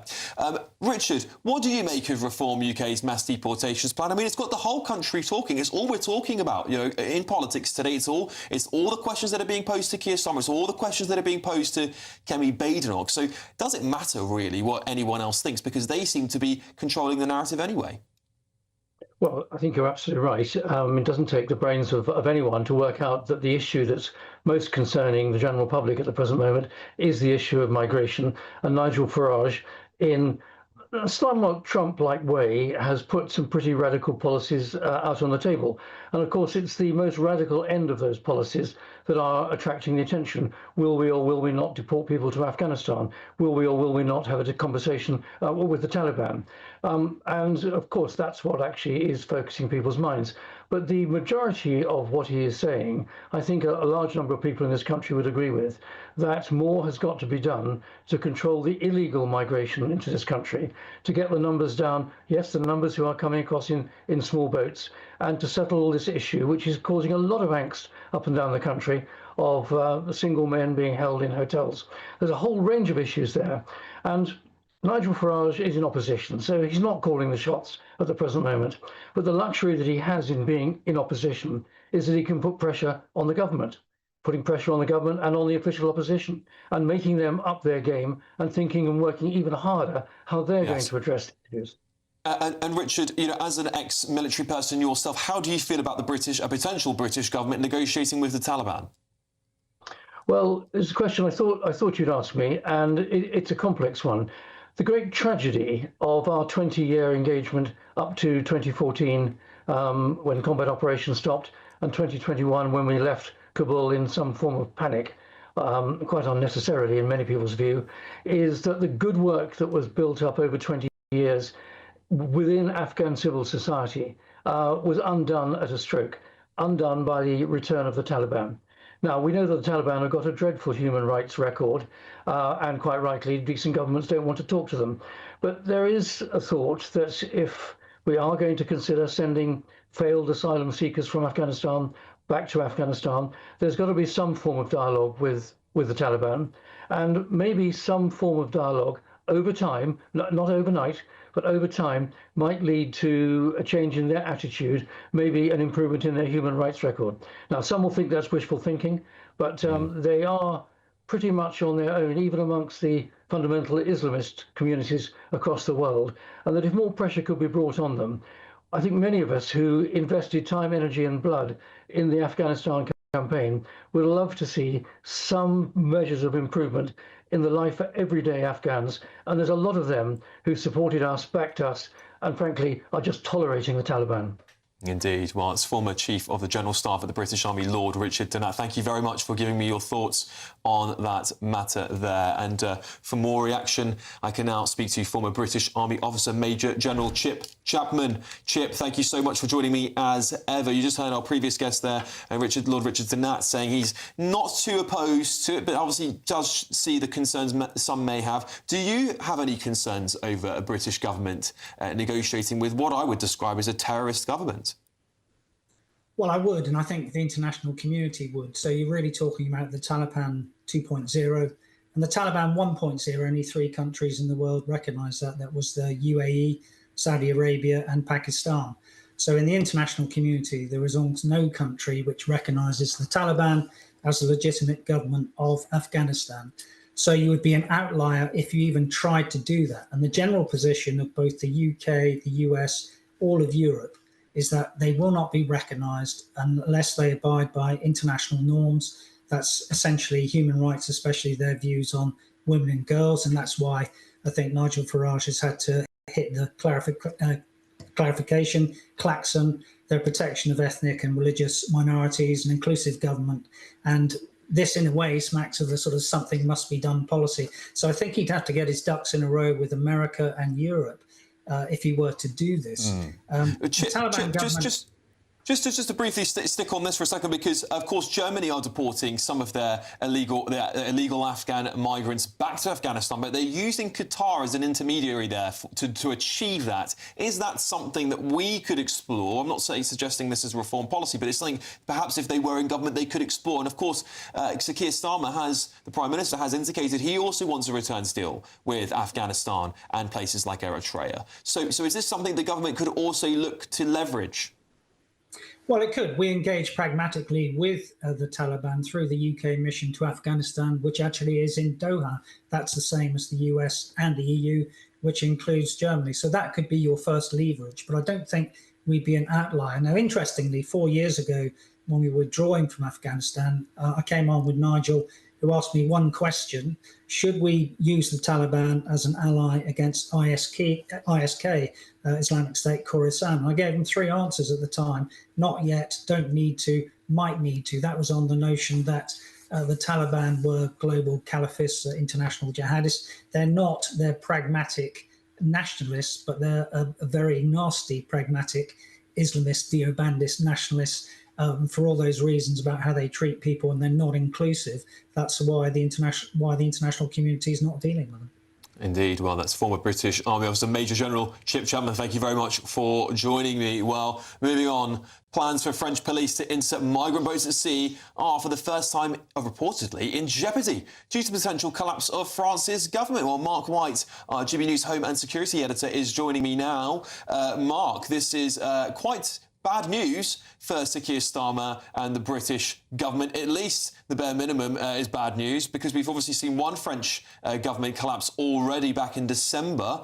Now, of course, we're looking at another collapse of a French government. What did this mean for our plans to at least smash the gangs and pop the boats, so to speak? Well, indeed, I think it means that that is not going to be a priority in the French government going forward unless they can get this crisis sorted out. And it is a crisis. There will be that vote of confidence that has been called for the 8th of September. The Prime Minister, Francois Bayrou, has called for that vote of confidence because he's struggling to get through the austerity measures that he says are vital to ensure that the French government, debt-laden, can right the economy in that country again after years and years of overspending. So as far as the British government is concerned and its reliance on this new tactic, the pushback tactic, they may have to wait for some considerable time. We were told, of course, that the French Cabinet had ratified this new law to allow the pushback of these small boats as long as they are within 300 metres off the shore and still in shallow water. Then the rigid inflatables of the marine police could push them back to shore.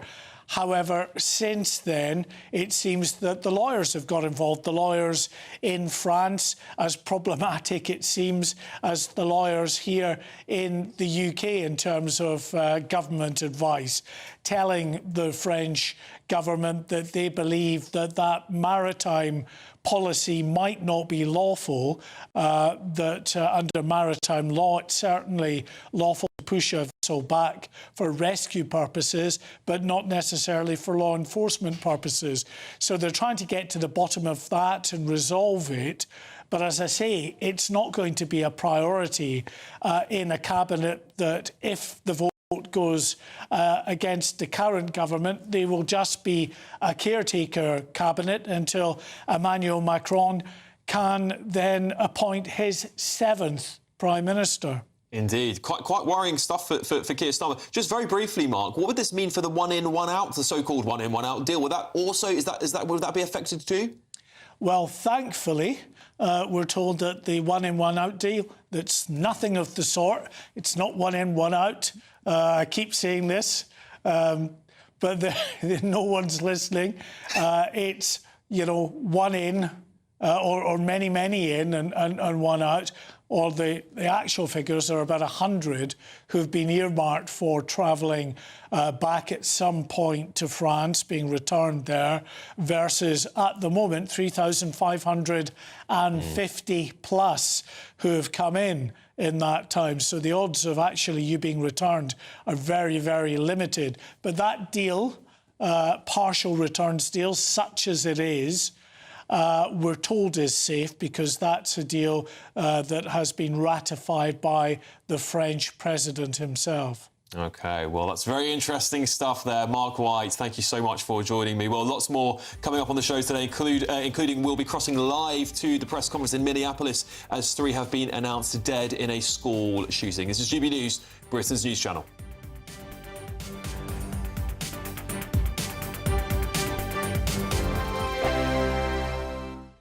Britain was once the envy of the world. But look around. A nation that no longer knows what it is or where it's going. A country that's broken. How do we fix Britain? How do we bring it back? Friday night with Matt Goodwin at 8 p.m. Only on GB News.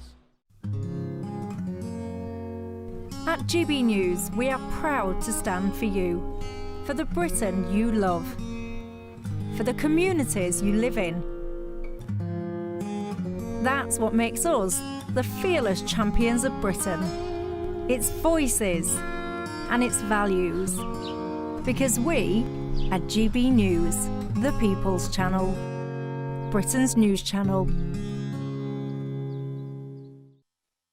You want to know what's really going on in the corridors of power? Labour don't know what to do with you half the time, and that makes you quite lethal in the chamber. Get behind the headlines with Chopper's Political Podcast. Join me, Christopher Hope, as I sit down with the great and the good of British politics. We'll see where this ruling takes us. These are the stories shaping our nation. Chopper's Political Podcast, available now on all platforms. Listen in and stay ahead.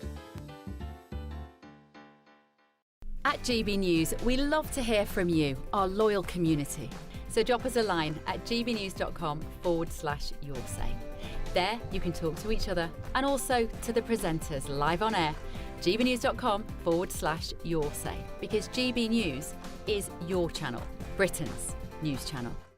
Hi, I'm Michelle Dewberry, and my show is your opportunity to cut through all the noise and dive in headfirst to some robust debates. Ideas clash. Situation, no, isn't it? No, Because the failure is you're deliberately avoiding my point. Nothing's held back, And if you think this is the end of it, wait for more. and we do not shy away from the difficult stuff. Sometimes I want to shake people and say, if only you understood. So join me on Jubes & Co. weeknights at 6 p.m, only on GB News, Britain's news channel.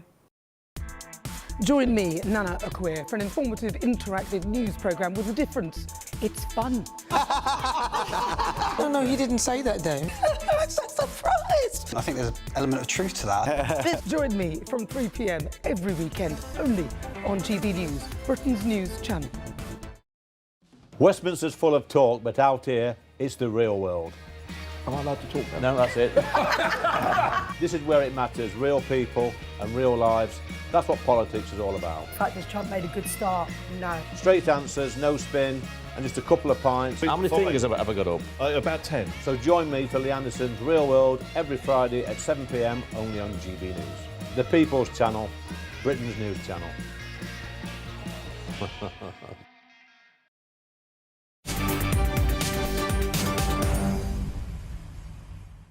Welcome back to the Martin Daubney Show with me, Alex Armstrong. A breaking news update in the Minneapolis school shooting. 3 are confirmed dead, including the gunman, and 20 are injured.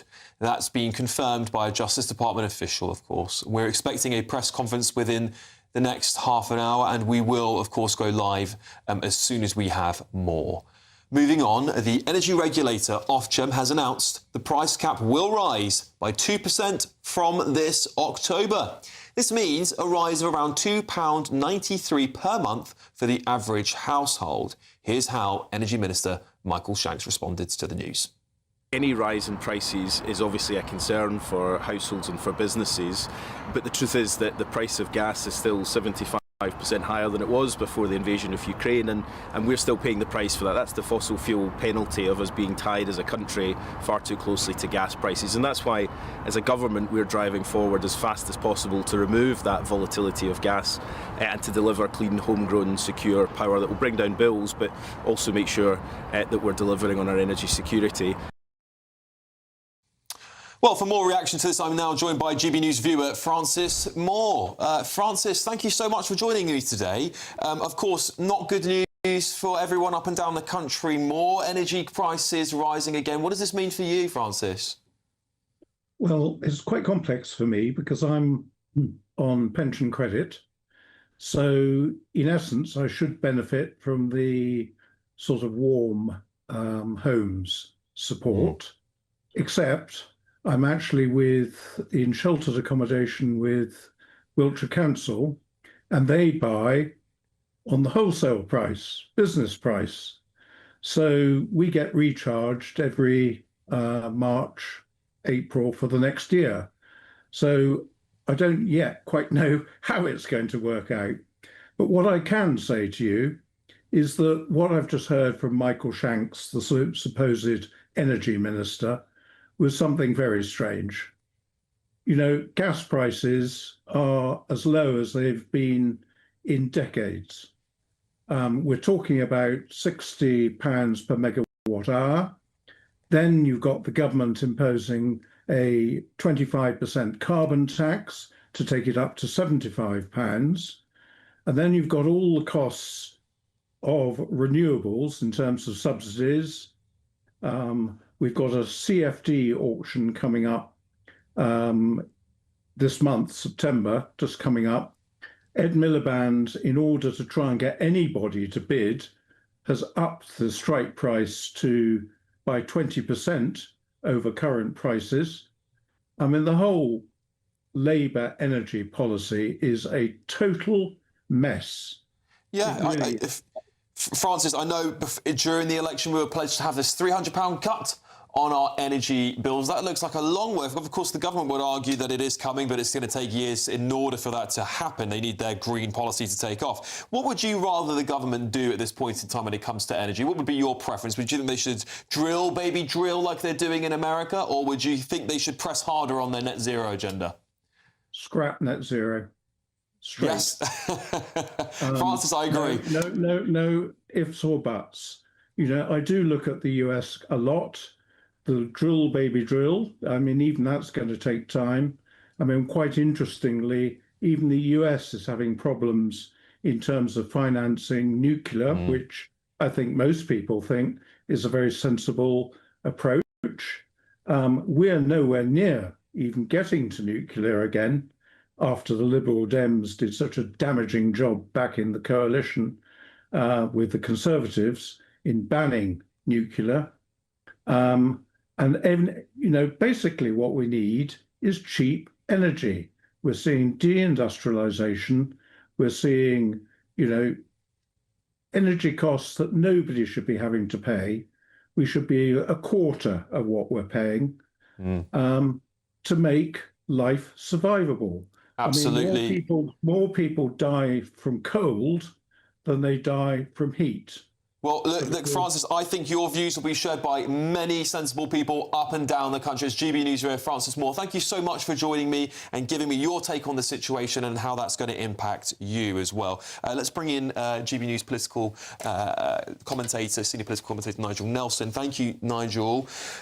You've seen there from a range of people, of course, Sophie Reap has been up in the northwest talking to people as well. There is a feeling in the country that they're being ripped off and that they're suffering because of net zero. Yes, I do appreciate that. I was interested in Francis's case because one of the reasons that the price cap's gone up is the warm homes discount he was talking about, which he wasn't sure he gets. But if he did get it, it would be 150 quid. That's been expanded to another 2.7 million people. So that's part of the cost. So the idea is if you are on benefits and you're at a low level, you will be helped by the government. But just very briefly, is it right for the government to blame fossil fuels? Because if we drilled some more fossil, we got some more oil, Norway's just found loads of this oil that should have been ours because we stopped looking for it thanks to Ed Miliband, we would be in a better financial and energy position today. Yeah, if we could actually get all the oil from here, but we can't. So fossil fuels are the problem. The wholesale prices have been driving it up. If you could actually produce all your energy in Britain, then that way bills would come down. That means sticking to net zero. OK, well, there's still loads more to come on that story and loads more between now and 5 o'clock, including going live to a press conference in Minneapolis. Of course, there has been a school shooting there and at least 3 are dead with 20 injured. We will bring you more on that as it develops. But first, let's get your news headlines with Tatiana Sanchez.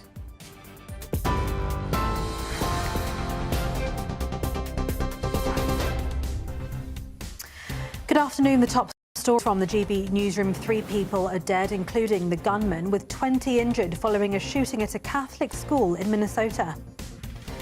Nigel Farage has clarified Reform UK's deportation plan, saying single women who arrive illegally will be removed while families with children will be handled differently. If a single woman, etc., comes to Britain, they will be detained and deported. If a woman comes with children, we'll work out the best thing to do. But the big message here is that the vast majority of those that come are young males. Ofgem has hiked the energy price cap by 2% from October, taking the typical annual bill to £1,755. That's £35 more for the average household. Those are the latest headlines for now. More in half an hour.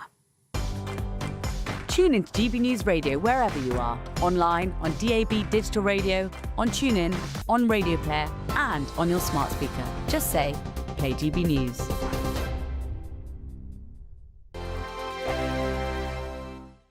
Hello there, good afternoon. Welcome to your GB News weather update from the Met Office. As we head through the overnight period, any showers across eastern areas soon easing away, leaving clear, cool skies. But from the west, low pressure largely dominating. So further cloud, further showers sweeping in here, and at times some quite gusty winds, particularly around coastal areas. The showers will linger for a time across parts of Scotland and across parts of southeast England, East Anglia, where once again they could turn heavy, possibly even thundery. But eventually it will turn drier. Plenty of clear skies where it start to feel cool, but then further into the night, more clouds spilling in from the west and further showery outbreaks, once again turning a little heavy in the west as we head towards dawn. But you will notice it'll be a little bit of a cooler, fresher night, particularly where we see the prolonged clear skies. To begin the day on Thursday, though, plenty of cloud across Scotland, still those showery outbreaks, mainly in the west. It should be mostly dry, particularly towards the far northeast. But across the Scottish Isles, there could be some low cloud to start the day. Northern Ireland, once again, plenty of showers, if not longer spells of heavy rain around western coasts. And similar across Wales, parts of southwest England too, quite a showery start to the day. But elsewhere across England and Wales, it should be dry and bright. But then through the course of the day, we'll continue to see that cloud spilling in from the west, and eventually we'll start to see those showers following along behind too. Once again, if you do catch any heavy downpours, it could turn quite gusty for a time and also hear some rumbles of thunder. So it is going to be quite an unsettled day, particularly as we head towards the afternoon. With more cloud, more showers around, temperatures are returning to more average for the time of year, highs reaching around 22 to 23 degrees Celsius. Through into the evening, we won't really see much change. Cloudy skies continuing, more showers, perhaps some longer spells of rain starting to push their way into parts of Devon and Cornwall towards the end of the day. And for the rest of the week, showers, longer spells of rain set to continue, and average temperatures for the time of year. That's everything from me. Bye-bye.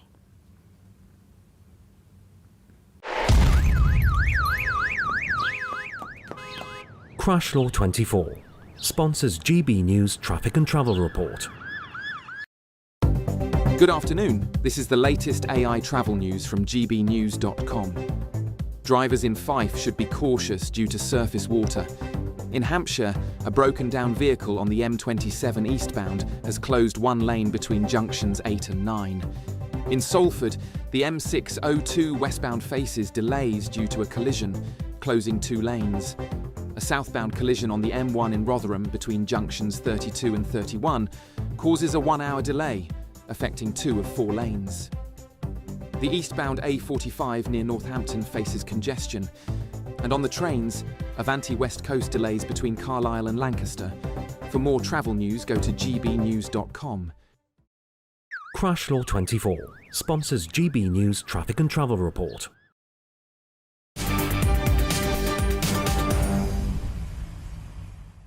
Welcome back, I'm Alex Armstrong and this is GB News. Well, Jeremy Clarkson is being praised for his role in inspiring the next generation of farmers.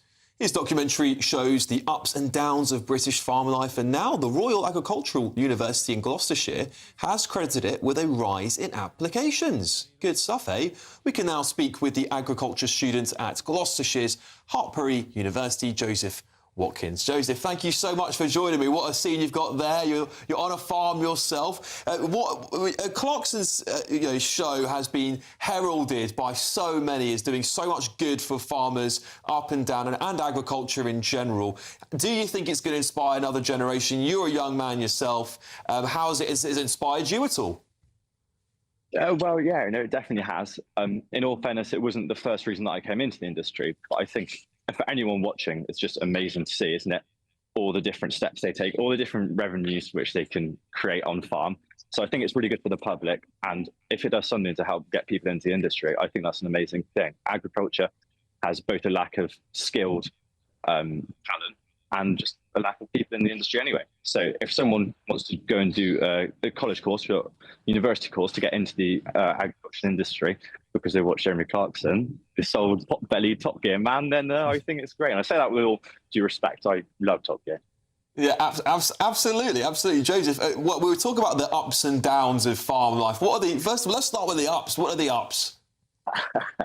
They're pretty beautiful ladies, you know, surrounded by 600 lovely ladies. That's certainly something. Working outside, you know, you're working with your hands. It's definitely a rewarding experience to be able to go home after a long day and think, right, everything's taken care of. All of these cows are all happy because of me and many others that I work with as well. Some of the downs, it's difficult, isn't it? You've heard this, I'm sure you know. The farm tax, family farm tax, has been in the news lately. That doesn't affect me, so obviously do not own a farm. I'm working on one, but the early mornings, late nights, being away from friends and family, strenuous jobs, and often at times dangerous. So there's ups and downs to it, but as you can see now, I think the positives outweigh the negatives for me. Absolutely. My younger brother went and worked on a farm for a brief period of time, and he loved it. He absolutely loved it. And what would you say to other young people who are thinking, or maybe not thinking about this? How would you get them to come and work on a farm? What would you say to them? Well, the first thing I say is give it a go. That's what I did. I had friends in the agriculture industry. I gave it a go. You know, I think if you're able to speak to someone, tell them about your experience, say you'd just like to give it a go, and then you might end up here. Other things. Young farmers. I'm quite an active member of Young Farmers. I have been for a few years now, and I think that's amazing for building a network, really getting to know people in the industry and getting to learn a bit more about the industry. So that's really good. And then college or university. If you're a bit younger, college, maybe a little bit older, university. There's some great courses now. T-levels are a great way to build some real-world proper experience. And then university, really get to know the numbers and the figures behind it. It will definitely set you up in the right stead for a future in the agriculture industry. Oh, Joseph Watkins, what a man. Thank you so much for keeping it alive in our agriculture industry. Really appreciate that. Agriculture student there, Joseph Watkins. Thank you for joining us. Hopefully we'll catch up with you again soon. Thanks for joining me. Well, joining me in the studio is GB News senior political commentator Nigel Nelson. Nigel, I mean, listen, I think anything that we can do to get young people to think about agriculture as a future for them is a positive thing. And of course, Jeremy Clarkson, he's quite outspoken. He doesn't like Keir Starmer very much, but that shouldn't take away from the good work he's doing in this industry, should it? No, I mean, I think Clarkson's Farm is an absolutely brilliant series. It's very entertaining, so if you know nothing about farming and you're not interested, you will tune in and you see a really good comedy show. On the serious side, he shows the ups and downs of farming. We've just heard it's things like working outdoors with your hands, it's having the animals around, which actually, you can't help but fall in love with. But what Clarkson also shows is how difficult it is, what happens when the weather goes wrong. He objects to all the paperwork that comes down from the government. He obviously objects to what is happening over inheritance tax.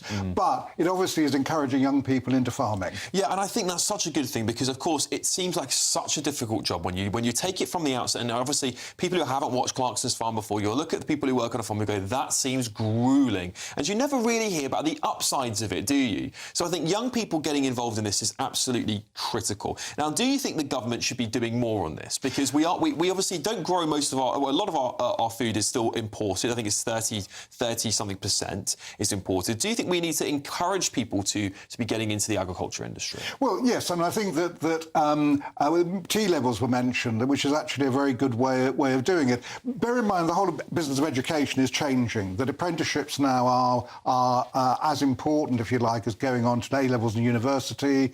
T-levels is another way of doing it. So the answer is yes, and at least we've now got routes that young people can take, which are not just the old traditional ones. Yeah, absolutely right. I'll just read out some of the comments here. Adrian says, good luck, Joseph. I went to agricultural college and studied horticulture. Thoroughly enjoyed it. I think it's great. My younger brother, he is 22. He just did a stint in farming. He loved it. I got his videos. He sent me the videos. I mean, he'd get up very early, but he loved it. He became friends with one of the horses there. He was like patting it, and then some of the animals. So he's milking the cows and all this stuff. And he said, you know, he's done some office work before. He's done some internships there. And he said one of the things that really helped him with was his mental health. Just getting up and doing something with your hands away from screens. I mean, we can't talk. We're in front of so many screens in here. I couldn't even imagine getting away from them. They haunt me in my sleep. Yeah, no cows in here. No cows in here, unfortunately, no. But so I think that's also something we don't really take into consideration, is that being outdoors and being active really helps many of those young people who are suffering from a mental health crisis at the moment. Yeah, what it means is you're going to keep really, really fit. And the other thing about Clarkson's farm that it's showing is that, you know, there are the downsides there. That Jeremy Clarkson's a motoring journalist. He didn't intend to be a farmer. It came to him. But it's interesting to see how he falls in love with the animals, but he has to send them off to the slaughterhouse because he's a farmer. So, yeah, it's educational and it helps the whole industry. Absolutely spot on. Nigel Nelson, we'll see you again shortly. Still to come. There's lots more, of course, between now and 5 o'clock, including we'll be crossing live to that press conference in Minneapolis, as it has been announced that 3 are dead in a school shooting and 20 are injured, and 6 children are reportedly being treated also in hospital. We will bring you the latest on that. This is GB News, Britain's news channel.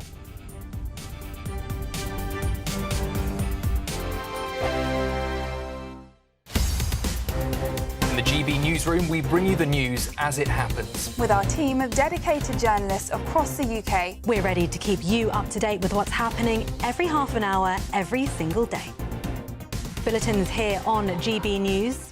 The People's Channel. Britain's news channel.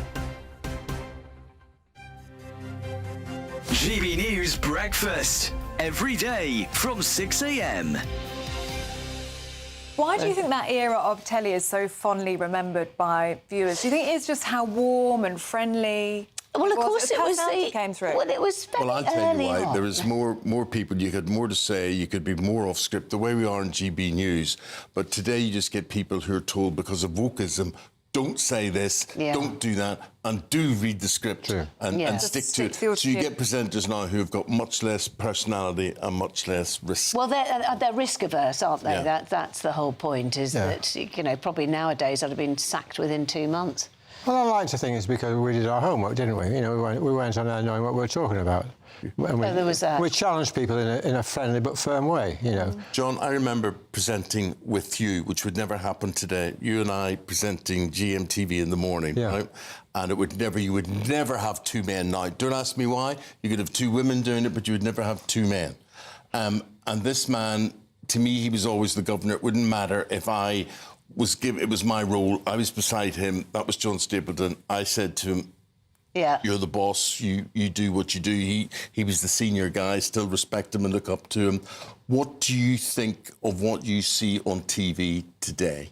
Well, I'm not as critical as you, perhaps. I think there's still some damn good programmes on TV, some very good documentaries, and I think most people in the news area do the level best they can and are very competent. So I hate to sit in judgment, but I do watch the news like you, I'm sure, in a very meticulous way, thinking, why are they saying that? Why have they put that there? Why have they put this here? But, you know, we're out of it. It's over. For me, it's over. So there's no point in sitting there harping about what's going on now. GB News, the People's Channel. Miriam, you can't be serious. Scrapping the triple lock on state pensions? Madness. Andrew, we just can't carry on pretending. The numbers just don't add up. We've got to be honest with people. We've got to face the facts. That's what people want. Well, that's what you get on GB News and on Britain's Newsroom. Lively debates, lively conversation. Britain deserves a newsroom that puts the facts and your voice first, and we're not afraid to hold power to account. And each other. So join me, Andrew Pearce. And me, Miriam Gates, for Britain's Newsroom, weekdays from 9:30 on GB News. The People's Channel, Britain's news channel.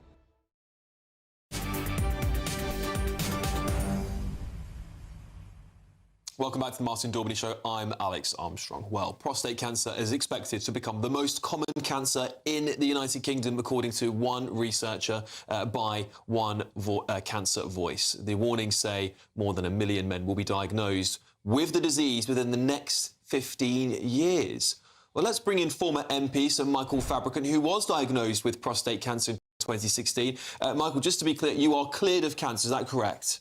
Yes, that's right. Yeah, I still get tested every year just to make doubly sure. But yeah, should be okay, because it was about 10 years ago that I went and did a well man's test at my local GP practice in Lichfield.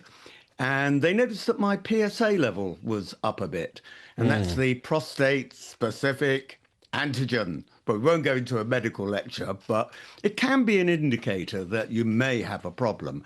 And I had various examinations, an MRI scan, and in the end they decided that as I wasn't going completely demented, and I don't smoke, and I've got good blood pressure and all the rest of it, probably it's better to have it out than in. And that's what they did. But, you know, I was tested because I was over 50, and because I had a medical background at university, I sort of asked for it.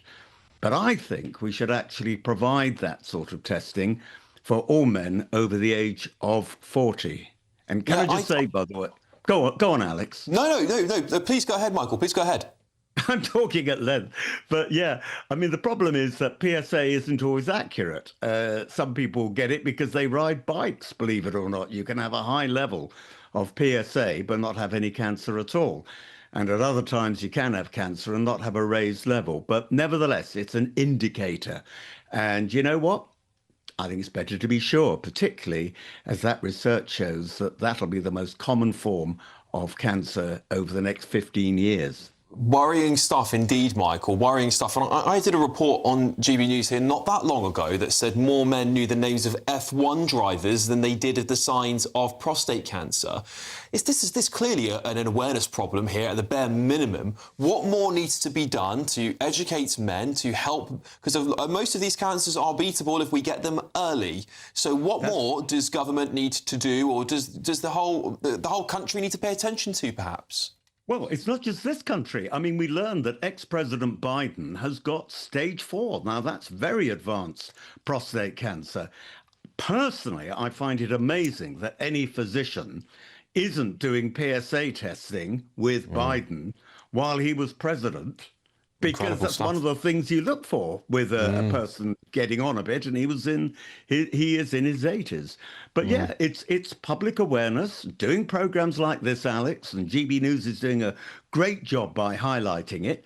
But also it's a question of, I think, doctors being proactive, not just at the age of 50 and above, but 40 and above, and saying, look, have you got any symptoms? Are you concerned? Let's do a PSA test. It's not expensive to do, but of course it's more of a burden on GPs. And I've got lots of GP friends who'll say, Mike, we've got enough problems already without your landing this on us. I absolutely agree with you there. So Michael Fabricant, of course, thank you so much. And I'm so pleased that you are clear of cancer, of course, as well. Brilliant to hear it, Michael. Thank you so much for joining me to talk about this really important issue. And of course, you know, here on GB News, we will be discussing this topic more. It's something that's very important to us. We need to do more in the media to talk about prostate cancer, particularly with the risk, and cancer in general. That story of the F1 drivers really did shock me. But anyway, still to come. We'll be crossing live to the press conference in Minneapolis as 3 have been announced dead in a school shooting. This is GB News, Britain's news channel. Your weather is up first.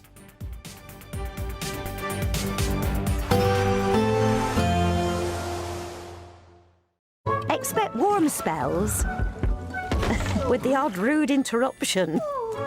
Box Boilers sponsors the weather on GB News.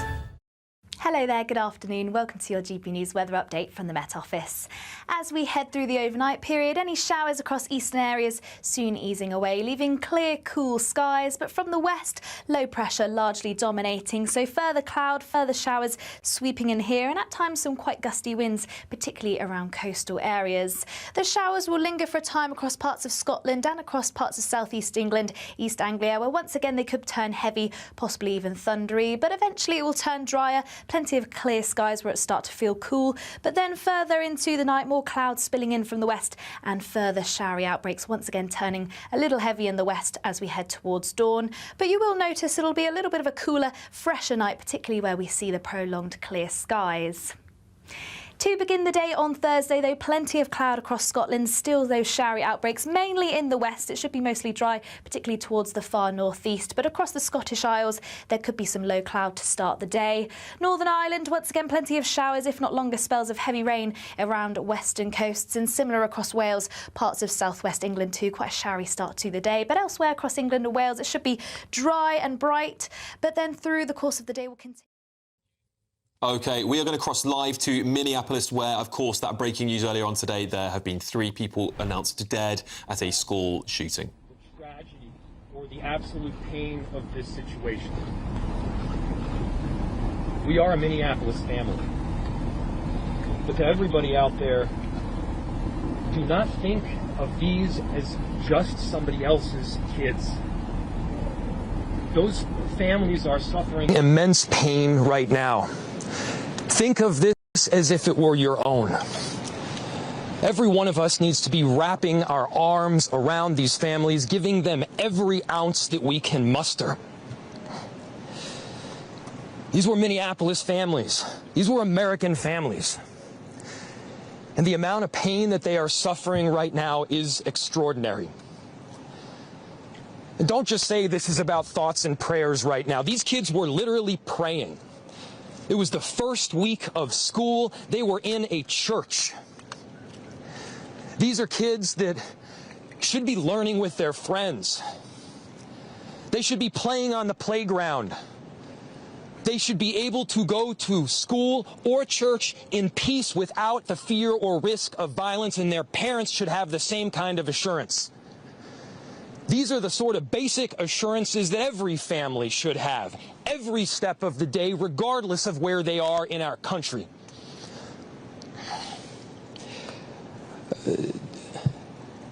I'm so deeply saddened, and I'm so sorry to the families that I know are suffering right now.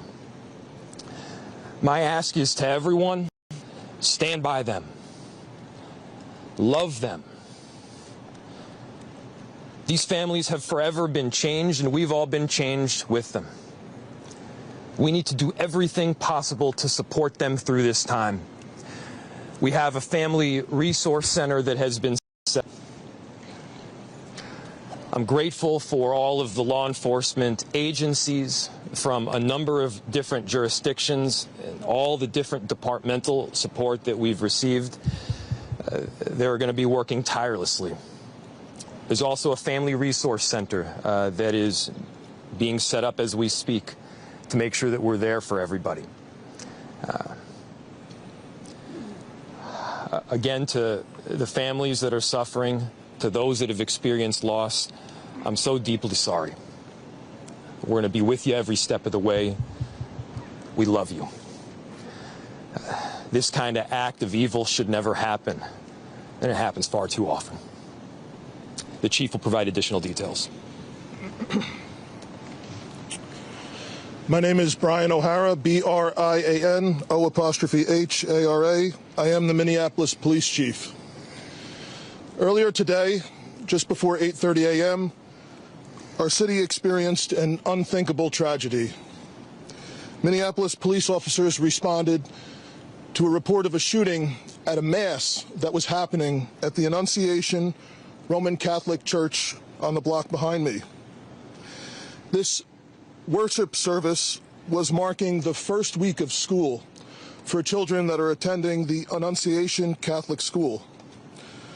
During the Mass, a gunman approached on the outside, on the side of the building, and began firing a rifle through the church windows towards the children sitting in the pews at the Mass. Shooting through the windows, he struck children and worshipers that were inside the building. The shooter was armed with a rifle, a shotgun, and a pistol. This was a deliberate act of violence against innocent children and other people worshiping.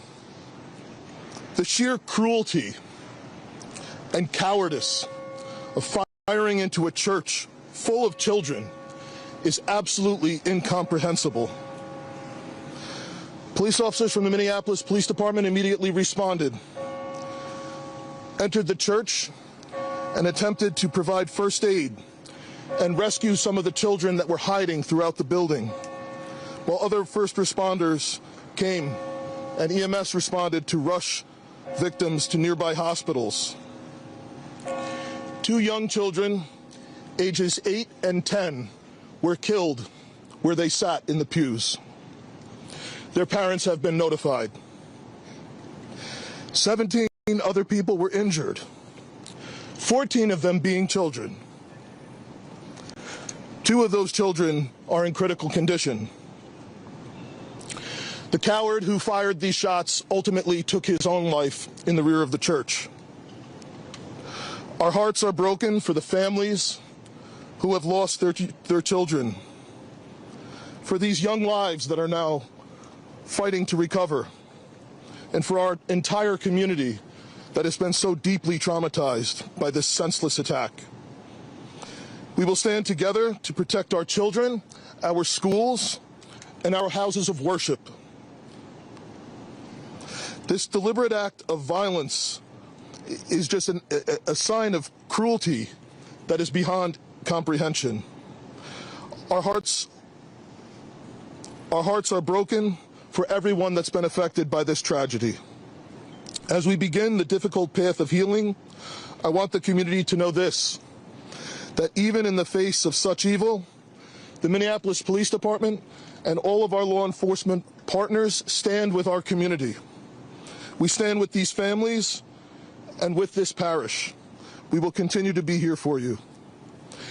With that, the investigation is obviously in its preliminary stages, and I will attempt to take some questions to provide further information. Chief, what can you tell us about the suspect in this case? How old was he? Any kind of motivation? Any notes or any other information that were left behind? So we were looking, the question was what can be said about the shooter. We believe it is one suspect, a sole shooter. We believe he is deceased. He is in his early 20s, does not have an extensive known criminal history, and we are looking through information left behind to try and determine some type of motive. Yeah. How many kids attend the school? How many kids at the school? How many children? There were, I don't have an exact, the question was how many children at the school. There were dozens of children inside the mass at the time. I don't have an exact count. The children have been relocated into the school, which is where their families are reunifying with them. Other than the shooter, Reg. Other than the weapons, was the shooter a student, former student? Was he a former employee? Do we know that? The question was, do we know if the shooter was a former school employee or a former student? We don't have that information. Did you leave anything behind other than the weapons? There's a vehicle. The question was anything left behind? There's a vehicle that we believe that the suspect used that is being searched, and we will be conducting other searches related to this. Where was it parked? Inside the parking lot here. There was some neighbors who said that the door to the church had been barricaded. Yep. So the question was, neighbors had said that the door to the church had been barricaded.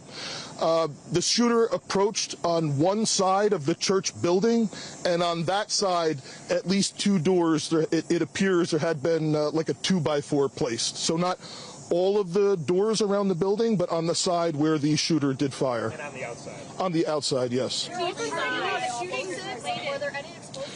The question was there any explosives? There were reports of that. There were no explosives or improvised devices that we found. I do believe there was one, I guess you would call it a smoke bomb, like not an explosive, but a sort of a firework that would release smoke. And which side of the building? North, south? The side that is closest to us, here, on this side. Yep. Was this incident related also at these nearby homes? I don't have specific information on that I can release. The question was, is he dead from a gunshot wound? The answer is yes. We believe he took his own life in the parking lot. Was this outside or both inside that he was shooting? The question was he shooting outside and inside? He was absolutely shooting outside of the building on the side of the church, inside through the windows. It appears he may have gone inside, but I don't believe we've located any casings inside the building. So I'm not certain if he fired also while inside. It appears, if not all, most of the shooting happened outside the building. Chief, is this shooting related to any other shootings that happened in the last So, yeah, Taylor's asking, is this related to any of the other shootings? This does not appear to be related to any other shooting in the city. The question was how many rounds. I would say it's in the dozens. We don't have an exact count. There's a sidewalk on the outside as well as a grassy area. So obviously we are going through and taking our time to process the scene. Was he firing just one weapon, like the rifle? The question was he firing one weapon? We believe he had fired all three. He had a rifle, a shotgun, and a pistol. Chief, was this individual licensed to conceal and carry? Did he have any? Were the weapons, was he lawfully carrying the weapons? I don't have that information, and I don't have any information on any significant criminal history either. Was he dressed at all in any tactical type of gear or anything? It appeared he had some black clothing on, his cargo-type pants. I guess you could interpret that as, you know, however you like. All right, ladies and gentlemen, thank you for helping us to get the information out today. We have a lot more work that needs to be done. We will return back later today to provide more details as they become available, and we'll let you know how you can know about that in the moments to come. Thank you. Okay. How can the public help? That's it. Yeah, you've just been listening to live scenes there in Minneapolis as officials debrief the public on what happened on that mass shooting there of pupils at a Catholic school. Just to go over some of the details briefly again, this occurred during a mass of young children. The attacker used a rifle to shoot through windows of the church. He was carrying a rifle, shotgun and a pistol.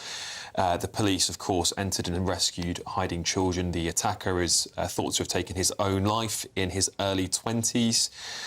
We do know a child of 8 and 10 were both killed in the pews in the church. 2 children are in critical condition. 14 of those who were injured were also children. Really shocking stuff. May God bless those poor children who have lost their lives. I know many of you watching this will find this very distressing. I'm joined by GB News political correspondent Catherine Forster and GB News senior political commentator Nigel Nelson to discuss this. Catherine, quite a shocking set of circumstances. I think this always hits home even more when children are involved. Of course, mass shootings are not something that anybody ever wants to hear of, but when we know young children have been targeted, it makes it even more sinister. It's horrendous, isn't it? And we see so many of these, particularly in America. You hear and you think, another one, another one. I think you could really hear in the voices of the people the magnitude of what's happened, and the Democrat mayor Jacob Frey has said, don't say this is, thoughts and prayers. Everybody says thoughts and prayers, thoughts and prayers. He says these kids were literally praying. It was the first week of school. They were in a church. It's just Nigel, it is terrifying. I was looking at some of the statistics here. At least 2,581 mass shooting events in the last 4 years, 9,700 injuries, multiple, of course, deaths, thousands of deaths. This does only account for less than 1% of all gun deaths, though. It's quite shocking. It's shocking when you hear how many of these events are taking place in the United States. Many here in the United Kingdom will be critical of that Second Amendment right to bear arms, particularly when we see things like this attacker carried a shotgun, a pistol and a rifle. A rifle of all the things. I mean, do you even think someone should be allowed to carry a rifle around? Well, no, but that certainly is America. I mean, obviously, our hearts go out to the parents who are suffering so much at the moment. But I think that it does sum up America. You've made the point about just how many gun crimes take place there. you're more likely to, if you're a young man in America, to be killed by a gun than you are in a car accident. So it always comes back to exactly the same thing, the same pattern. There'll be calls for more gun control, for the National Rifle Association to have more restrictions put on them. But you just mentioned the amendment rights that Americans have. They have a thing about guns, that they want to be able to possess their own guns, and those guns fall into the wrong hands. Nigel, when I speak to some Americans, particularly those on the right of American politics, they, of course, always defend the right to the Second Amendment, and they say that that right goes back to their constitutional right to defend themselves from a tyrannical government. And they actually quote often governments in the United Kingdom as an example. They've even used our government as an example. I don't want to make this political, but the point I'm trying to say is that, of course, whilst we see these horrific, sinister, evil crimes, it still doesn't sway vast swathes of the American political class, nor does it sway some of the American public. They seem to just be normalised to it. Yes, I think that's right. And that they believe very strongly in this constitutional right to bear arms. I mean, basically, the further west you go, the more often you see it. If you're in Arizona, you will see people just walking around with sidearms on them when you're having breakfast or something like that, which is extraordinary. Until they get a grip of it, and so many American presidents have tried and failed, it's not going to change. I mean, in this country, we do have gun crime, but mercifully nothing like the level of gun crime that they have in America. Absolutely. Catherine, I don't want to make this personal, but you obviously have children, and you have young children who have gone through school. How do you think parents will be responding to this up and down the country in America when they hear about these children, an 8-year-old and a 10-year-old who were shot in a church? I mean, some Americans are extremely religious, of course, as well. I have to bear that in mind. But what would be the reaction to parents up and down the country? I think anybody would be horrified by this, but I think if you're a parent or you're a grandparent and you have children, you know, I've got 3 children, they go back to school, one of them goes back to school next week.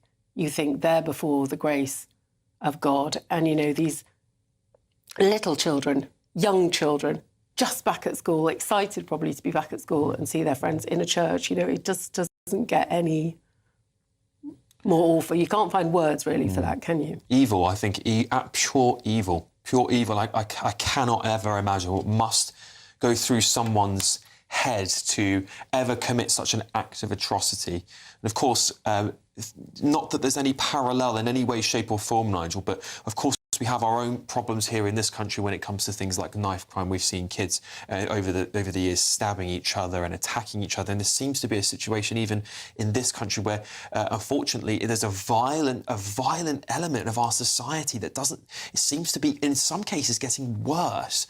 And I know many people will point to these numbers, and many people are messaging me and saying this is a small, insignificant number to the amount of gun deaths in America. Most are caused by suicide. You guys are giving it too much media attention. You're making this too political. But I think it's very hard when we hear the young children who have died who would still be alive if there were no guns available to these clearly insane people to argue for more gun control. That's right. I mean, our problem is certainly knife crime. And the knife crime in this country tends to be around gangs, with drugs. So we have been exempt from this. I mean, really, we're going back a long way now to Daubney, the last time that we saw a gunman go into a school and take quite so many lives there. I remember that day. It was just, it was a horrific day, and all I wanted to do is get home to my young daughter and give her a hug, because she wasn't part of that. It had been a long way away. So we don't get the same thing here, but it does come back down to how do you control weapons on the street? America is very bad at it when it comes down to guns. We are trying to get a grip on knives. We still haven't done that yet. It's a very difficult problem to solve, knives, as well, isn't it? It's very difficult because, of course, people have knives at home for domestic use. It's a very, very hard issue to solve. Catherine, America will, of course, be up in arms about this. Minneapolis is a Democrat state. They are probably far more liberal in terms, not perhaps with with the use of guns, but actually more anti-gun. Tim Walz, who is the governor of that state, of course, ran for vice president along with Kamala Harris. Do you think there'll be a political backlash now from the Democrats in America? Possibly, but, you know, these shootings happen so regularly. 2 children tragically dead here, another couple critically injured, but we've seen shootings in school with far, far more casualties, and you think there's a real groundswell of opinion for change, and then nothing changes because, as you say, that right to bear arms, Americans guard that so zealously. You hear they'll say, well, the answer is it's not to have fewer guns, it's to have better protection, you know, in the schools, and so this sort of ramping up. I mean, the Attorney General, Pam Bondi, is saying our prayers are with everybody. Donald Trump, the president, earlier saying, you know, please join me in praying for everyone involved. But as we always hear with these terrible things, everybody gets together and prays. But what changes? What changes? If nothing changes, there will be another and another and another. And for all the people saying, my right to bear arms, you know, it could be their son or daughter. Who's to know? I mean, I think we're very fortunate in this country that we don't have this widespread, you know, holding of weapons. But as you say, Nigel, knife crime is a terrible worry. I mean, I've got 3 teenage sons out and about in London. You know, it's very scary. Kids die in London streets now, not even at night, not even at 1, 2 a.m, in the middle of the day. Absolutely. Not even children, actually. People, you just be in the wrong place at the wrong time. Absolutely right. It does almost bring that stark reality back to us here in the United Kingdom, and we know this is many, many thousands of miles away in America, but it still hits home that we have unsafe streets here in the United Kingdom where weapons are used, of course, not just on young children, on adults, on lots of people. We see the knife crime is spiralling out of control in London. But just to go back to the United States briefly, Nigel, of course, the last time there was an attempt to make some sort of legislation, some changes to gun laws, was in 2022. It's the Bipartisan Safer Communities Act, which was bringing out enhanced background checks. Now, a lot of that argument there, and it did pass, a lot of that argument there was because people who are unstable mental health conditions, we are getting easy access to some of the most incredible weapons. And I've been to America, and I've spent quite a lot of time over there with work previously. And you could walk into a Walmart, these massive supermarkets, and you could go to the back of the room. Anyone can walk back, their children, anyone, and otherwise, and you see these rifles, these sniper rifles, all these weapons you can get your hands on. And it does make you wonder, right, I understand your right to bear arms. I understand that's your constitutional right. But surely we cannot be putting these insanely powerful weapons in the hands of every single person, because there are unfortunately people who will use it for crimes like this. That's right. I mean, it is because it is so easy to buy a gun in America. And if you think about the Second Amendment, it goes back a long time when actually there was a real genuine Wild West, when people felt that they actually needed guns, and that sort of mentality is what has come down. Quite clearly, if you're going to actually sell guns to people, you need to make the right checks that they're suitable to have them, as we do in this country. If you want a shotgun, there are checks on you to make sure that you are suitable to actually have it. What we've heard from that press conference was somebody in his early 20s.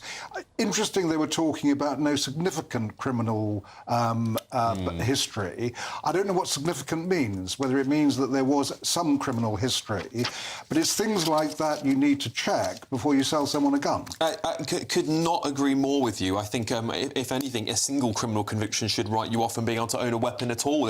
I'm pretty hard line on this sort of stuff, Nigel. But just kind of going over some of those details again there, because this is very, very harrowing. So this event took place during a mass of young school children at a Catholic school. They were just praying.